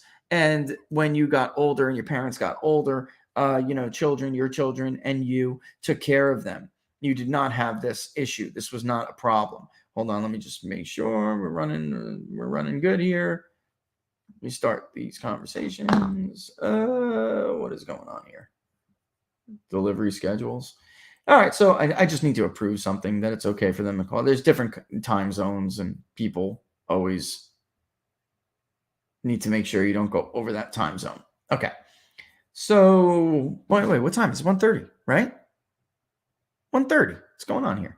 All right, so it's amazing how many people don't know what's going on in their own state. It really is. It's stunning looking at some of these poll results. Specific questions we're asking people, it's just stunning to me. They don't know what's going on because they do this stuff in secret and in quiet. All right, but anyway, that's the origin of that. If the reserves are depleted, projected income for the account would only cover 77% of scheduled benefits. The program's smaller disability insurance DI fund is just fine and won't run out for at least 75 years, according to the board. Out of the roughly 66 million people receiving Social Security, the vast majority, approximately 57 million of them, receive benefits from the old age security and what's old age something insurance fund, while 9 million receive benefits from the disability insurance trust fund. Quote, and this is hilarious. While both funds are separate, the accounts have usually been considered as a combined fund when discussing the program's solvency.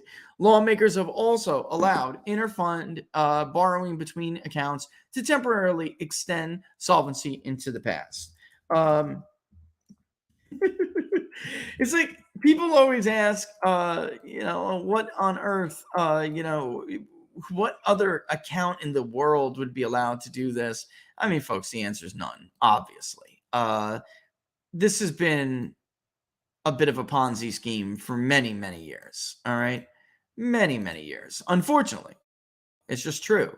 I wish it wasn't, but I don't think this is something that anyone has the political stomach to fix. It's a big deal, and it's a very vulnerable area for candidates like Ron DeSantis and Nikki Haley and others. It is. I think that generally you can make the case that, let's say, we have no choice. We have to reform Social Security. Raising the retirement age, though, which is what a lot of these people have supported, is a problem, because what you're doing is telling people who paid into the system that the government is not keeping their promise. All right. That's the problem, obviously. And that's what pisses people off in the Midwest. I mean, you go, Poso and I are talking about this a lot. You go to Pennsylvania and tell people in that age group that they're not getting their money, and it's over. Forget it. They're voting Democrat. I mean, if you're a Republican, you're done. It's finished. Now, somebody like Trump and even Chris Christie had some pretty decent plans, although Christie ultimately did call for raising the retirement age as well. But doling it out based on income is not a bad idea. It polls okay. The people who have sufficient income to deal with retirement generally didn't mind the last time we polled this, getting less. And people who obviously had lower income certainly don't see a problem with people who are just fine without Social Security taking a hit so they can get what they need to, live through their golden years. All right. But it's a tough issue. The retirement and disability trust funds together could cover 100% of total scheduled benefits until 2034, according to the report, 1 year sooner than the board previously reported. If both funds are depleted before Congress can act to replenish them, then the government would only be able to cover 80% of scheduled benefits to retirees and disabled beneficiaries. This comes from the Hill.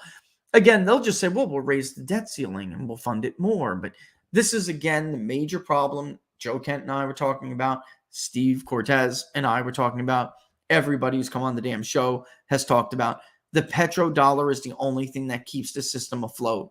If you're not going to get back into energy, if you're not going to go and basically wrestle the market back from China and the yuan, then we have a big problem. By the time 2034 rolls around and these cowards have the stomach to deal with it, I honestly think that may be way, way too late. The updated projections take new inflation and output data into account, while the board also, quote, revised down the levels of gross domestic product and labor productivity by about 3% over the projection period, unquote.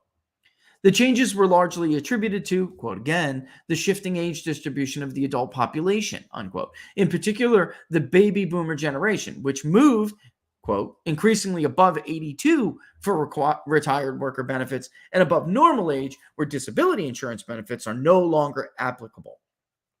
The trustees continue to recommend that Congress address the projected trust and shortfalls in a timely fashion to phase in necessary changes gradually.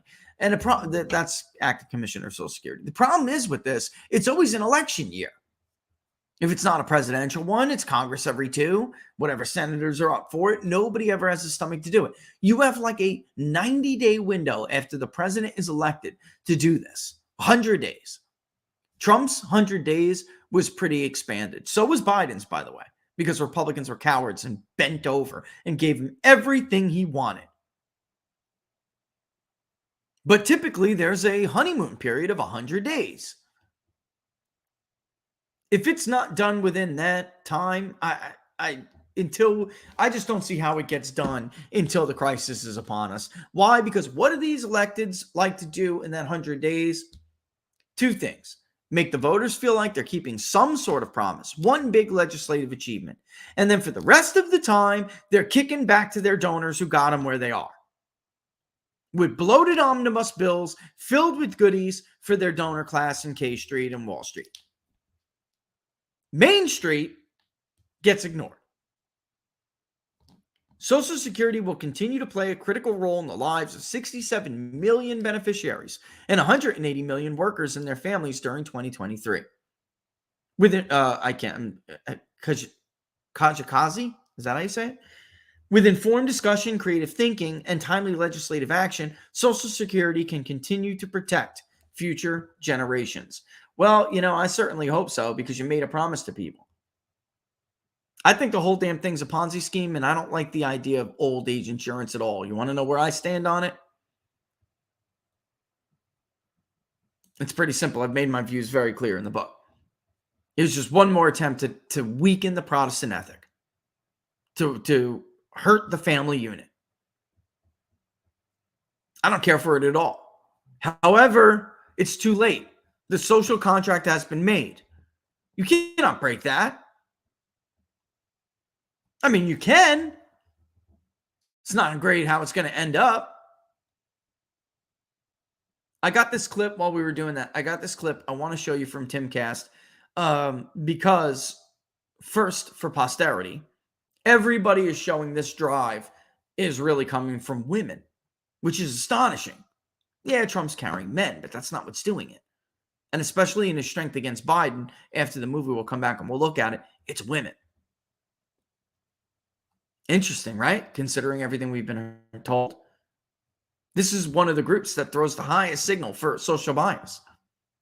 That's another thing that's changing, by the way, in what I'm looking at in the polling. That's another thing. Not only are they like, yeah, I'm Trump and I'm somewhat uncomfortable talking about this. The very comfortable, we discussed this a little bit, is getting larger. So even in a time when people feel like they're at risk of being persecuted and prosecuted, they're getting more bold about expressing their beliefs. Interesting. Alex, I wanted to follow up with you with something we touched on, that you kind of touched on with this indictment, and it was kind of the political ramifications for it and what the Democrats, like a cynical Democratic operative, might be trying to pull together here with this indictment, that it would make it more popular among the base. But what would you say to a cynical Democrat operative who might say that Trump might be more palatable now in a primary because of this, but in a general, he would be less palatable to suburban white women than maybe a Ron DeSantis would against the Joe Biden? Well, new polling just came out today, done by the People's Pundit Barris. I think he's a really smart guy, that had Trump winning with women 52-19 against Ron DeSantis. You know, I took my mom to meet Trump in August at a rally in Wisconsin. And the first thing my mom says to Trump is, you know, Mr. President, I had a crush on you in the 80s. Like, there's a lot of women my mom's age that. So I think that especially for those of us who are from that area of the country, and thank God I no longer live there, I think we know what he's talking about. We've seen that. We've parents, they remember him. It's just, you know, definitely in that older demographic. But to me, what's surprising is the young female. Again, we're going to cross this by age. We're going to do this after the break. And I think that it's going to be, where's gender? We got age. So after this, I'm going to take gender. I'm going to put it after age. I'm doing it right now, actually, even right before the break. And that's gender and race. That's cool and everything, but we're not going to do that. We're going to take a look at this and see what I thought was really interesting, which was younger women, which you would think is going to be the more difficult group. Looks like Laura's back. Look, you would think that would be the more difficult group. And I'm all over the place here. This just doesn't want to work out for me. Sometimes the crosstab gets so big, it doesn't want to work out for me. All right, come on. Come on. Don't make me say something bad in Italian. All right, I'll just leave it. Whatever. I'll fix it after we're done with the break. All right, but, you know, you would think that the younger ones are just the most difficult group to reach if you're like Trump, because the older ones, I know what he's talking about. I know women that absolutely, you know, remember that and you know, they're okay with that. It doesn't matter what he got caught on tape saying with Billy Bush. I mean, they're just not that offended. Younger women, however, in a different culture, different system, you would think that would have an impact. But after the break, you'll see how much that really doesn't matter. All right. Junk science. That's what the doctor called many of those fruit and vegetable supplements that Laura and I have tried in the past. Junk science because they use extracts of common produce department fruits and vegetables with few health benefits. That's why I take Field of Greens, because it's the whole organic fruit and vegetable, not a watered down supplement. And it's backed by a better health promise. Each ingredient in Field of Greens was scientifically chosen to support vital organs like heart, lungs, and kidney health. Others support my immune system, blood pressure, metabolism, and the kicker for me, healthy weight loss. I don't eat as healthy as I should, though I'm trying. That's why I take Field of Greens. Like me and everyone else who sent us their comments, you'll probably look and feel healthier fast and have way more energy. But your best proof will definitely be at your next checkup when your doctor says, whatever you're doing, it's working. Keep it up. Let me get you started today with 15% off. Visit fieldofgreens.com and use the promo code TPP. That's promo code TPP at fieldofgreens.com. All right. One more time. Promo code TPP, just for the People's Pundit, at fieldofgreens.com. Get started with your 15% off today. Send us your comments. We want to hear your experiences. You're better than the gift that you got right there. See the deal they got right there? People's Pundit deal is better. All right. And for those, again, who did take it and totally understand what I'm talking about, you got the energy. You feel better. You felt better immediately. Keep it up. Keep it going for the weeks. Don't forget. Do it. Part of your regime every day. And notice your hair. Notice your skin. All right. Stick with it. All right.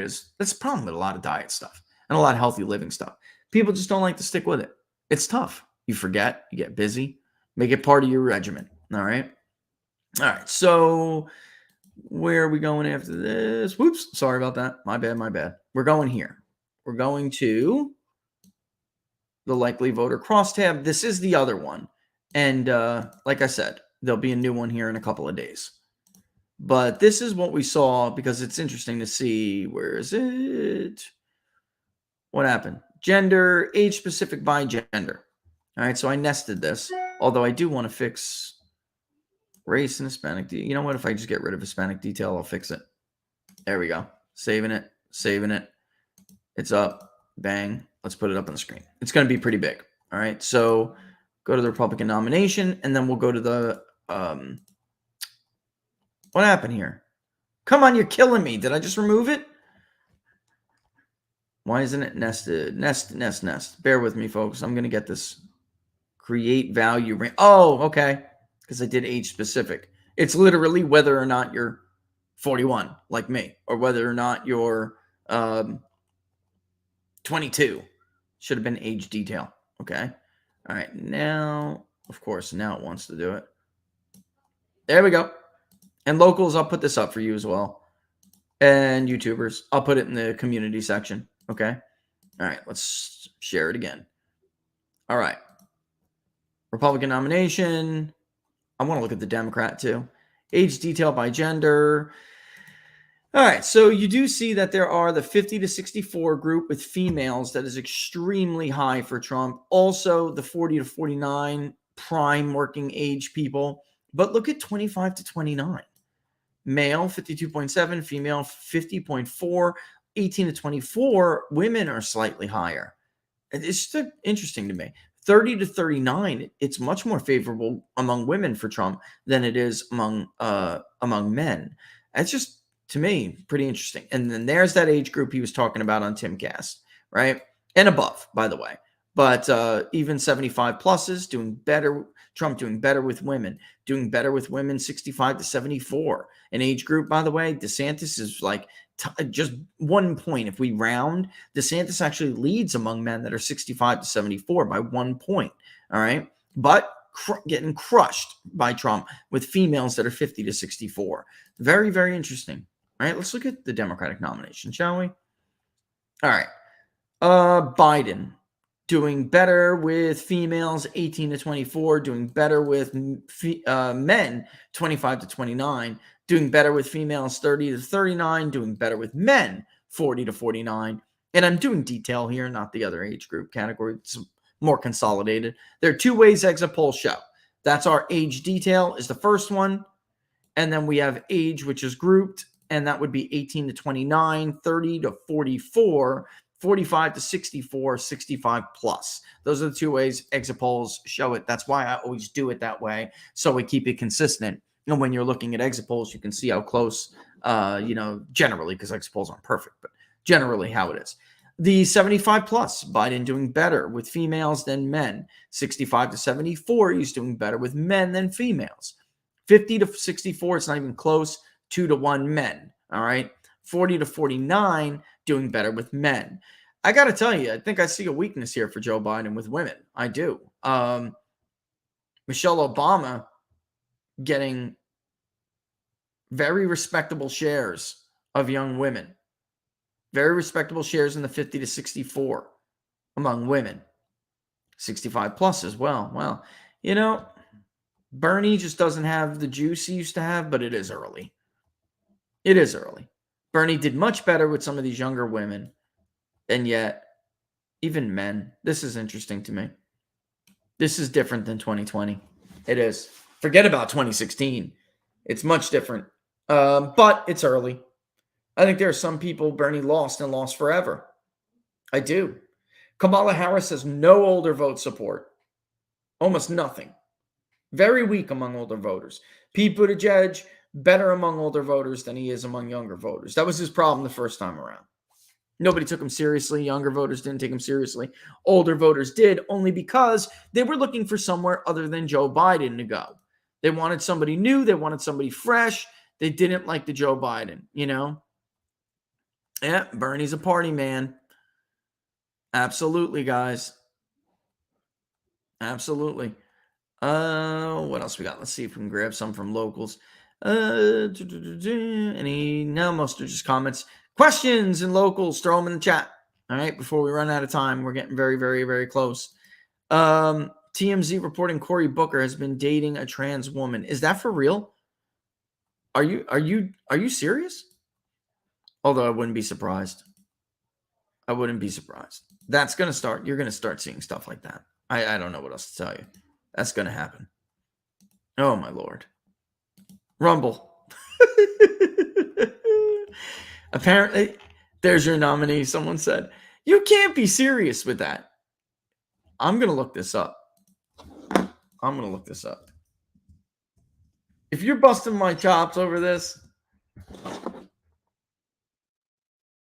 Oh, that was the wrong. It changed it. It auto changed it to TMX. I don't know why that. What does TMX mean? Maybe I'm not cool enough. Oh my God, you are absolutely true. Here's from the Daily Beast, shall we? Holy crap. No, that's old.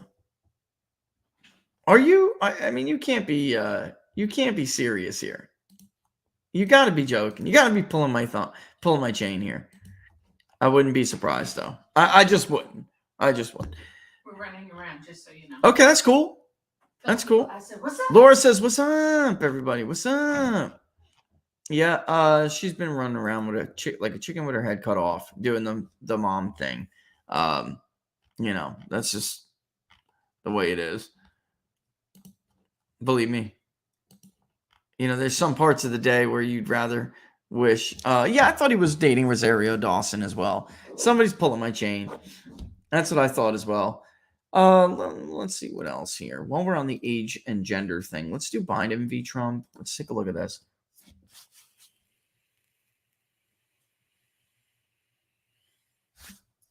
All right, so Biden's best age group, obviously, the younger ones from the 20. Oh, wow. Look at the 25 to 29.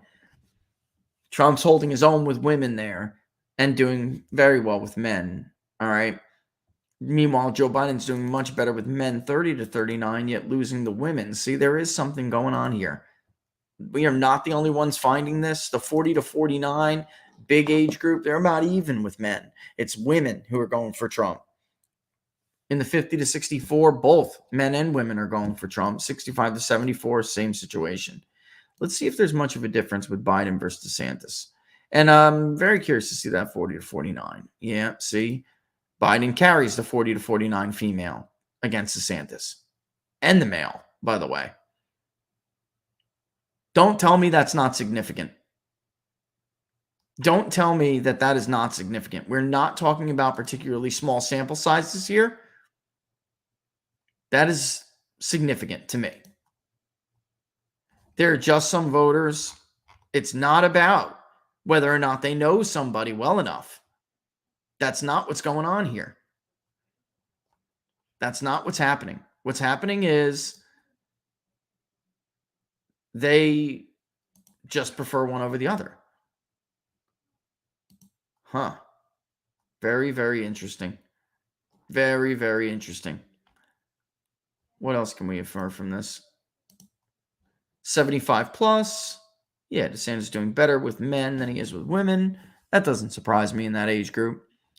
DeSantis doing well with 65 to 64. Not so much with women. With men, yes. With women, no. And they're equal here, too. That's interesting. 50 to 64. Doing better. I mean, still winning females, but not by much.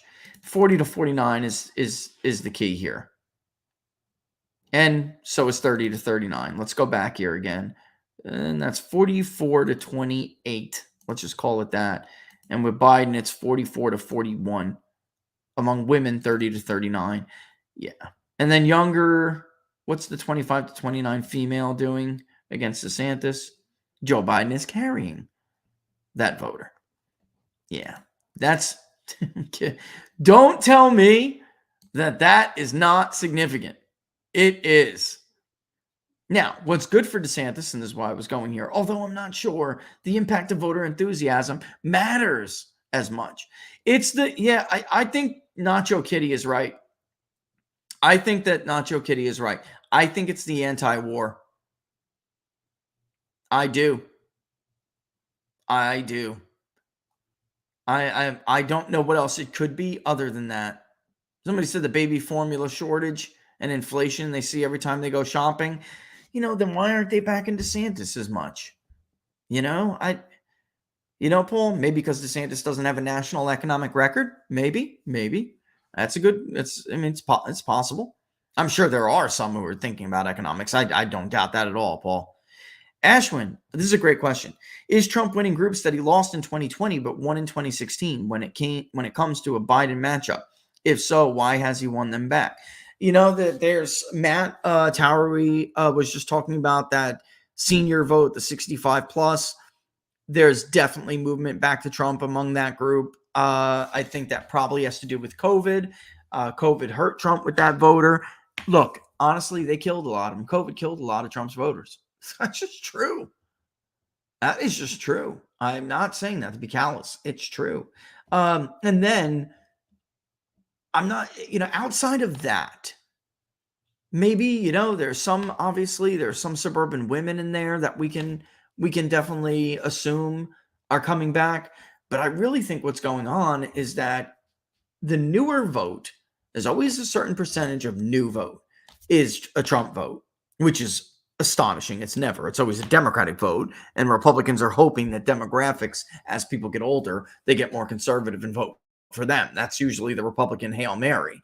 But I think, Ashwin, what's going on here is that you have a lot of, especially his non-white, but it's across the board, some of these younger voters that he didn't even win in 2016 that are coming back.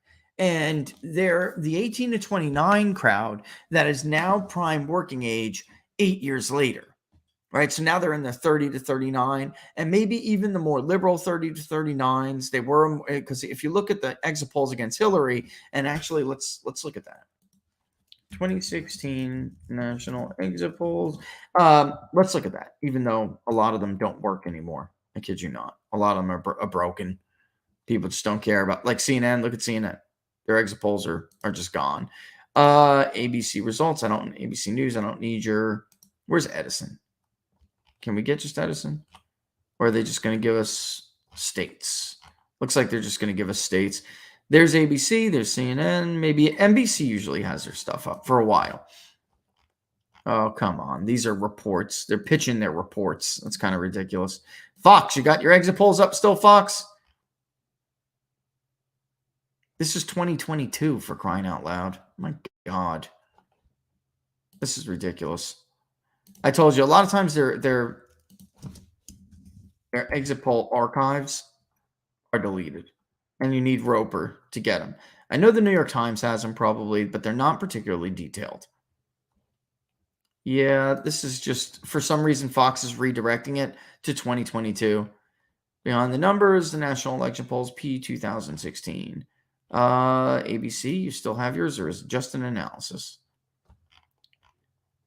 For crying out loud. This is battleground states. I'm trying to get nationals. I got the battlegrounds. Bear with me here, because I think this is an important. The Washington Post is probably going to. It's just crap. It's just crap. It's their opinion, which I don't give a damn about. I'm going to have to use the New York Times. Is it even going to let me? I'm not paying for the New York Times, folks. I'm just not doing it. I got a bunch of, so when I pull up stuff,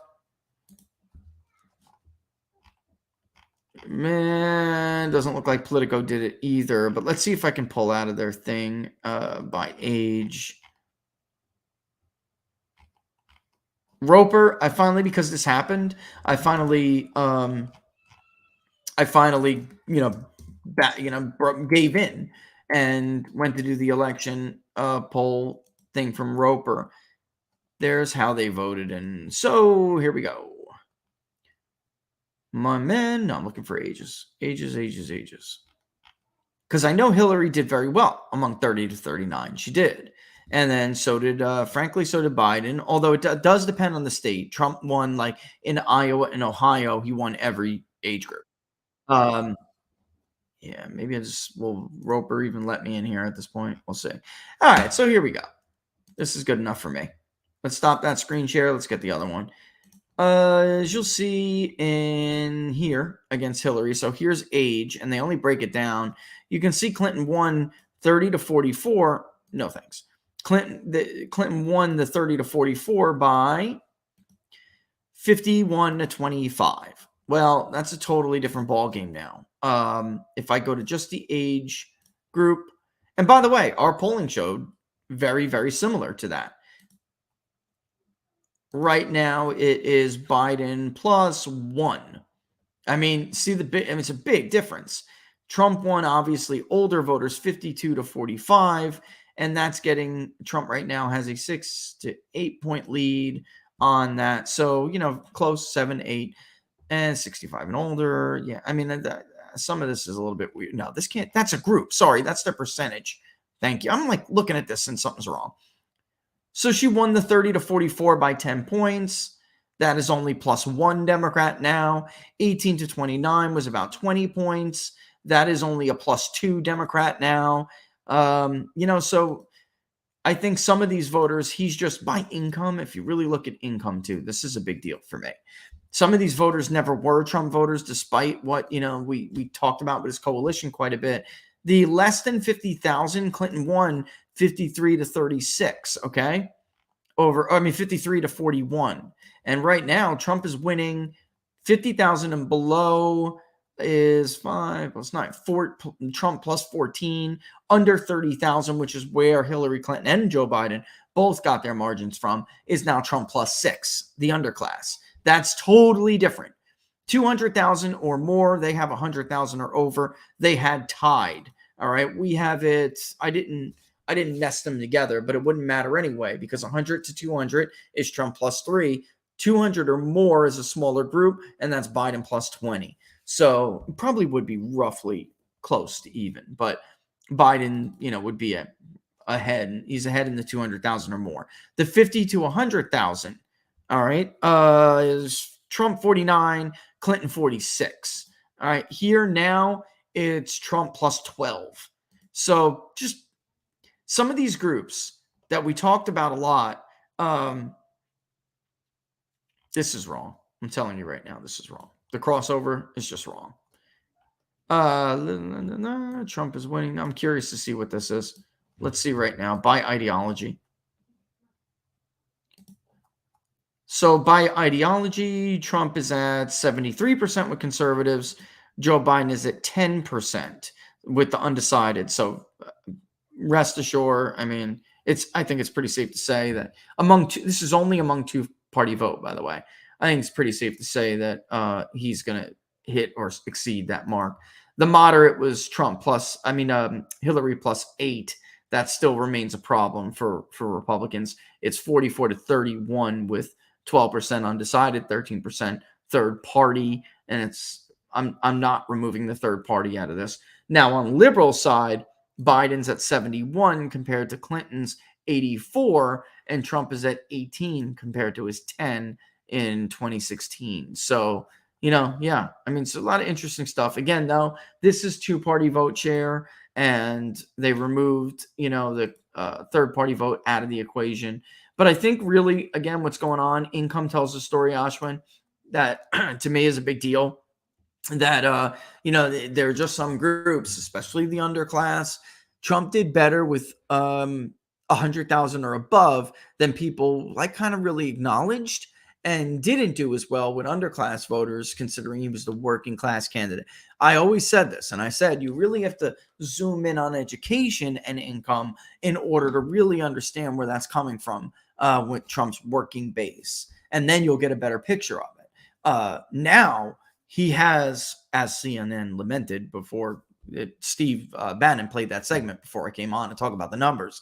They were having a meltdown because it was like, oh my God, now he's actually got this vote that he claimed he would get. And, he had this image of the working class Republican, but he didn't quite get all the way there. And now he is. That's the difference. Yeah. So it's, wow, here we go. And Norm, I'm going to answer this before we go. Norm, I think this is a great question. How will the indictment affect the perception of Trump in the urban black mind?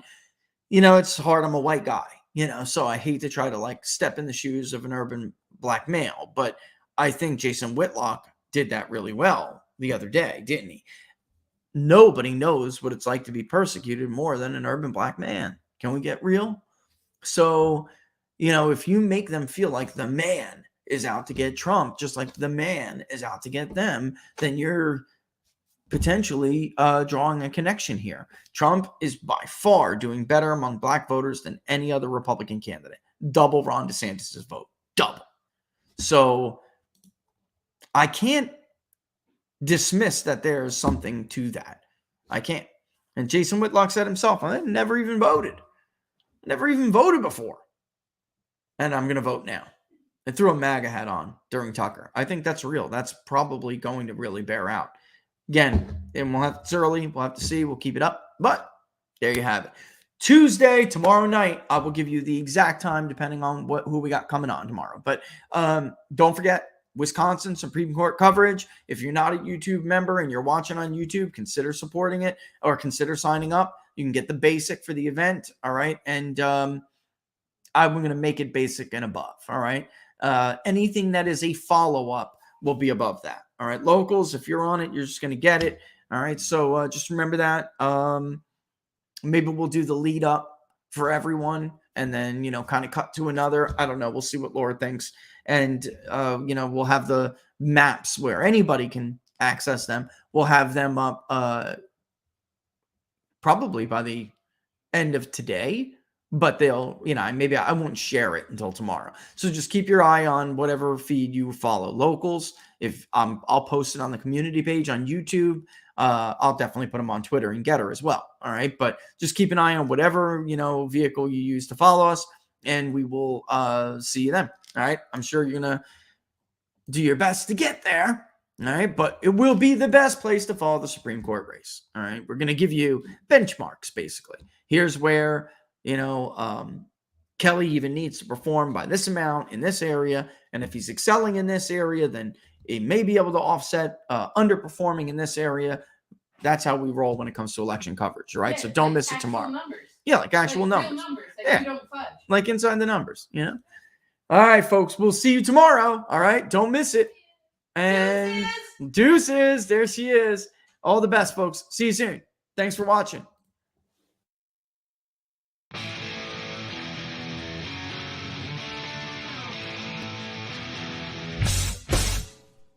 How much you wanna bet that I can get you back inside your head before the summer ends and spread a little love.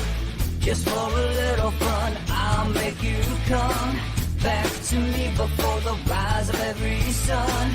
Baby, it's meant to be, I know you got a man, but you don't understand. You're gonna be a heartbreaker. You're such a love taker. So just suck me in and you can toss me like a cigarette. 'Cause I just wanna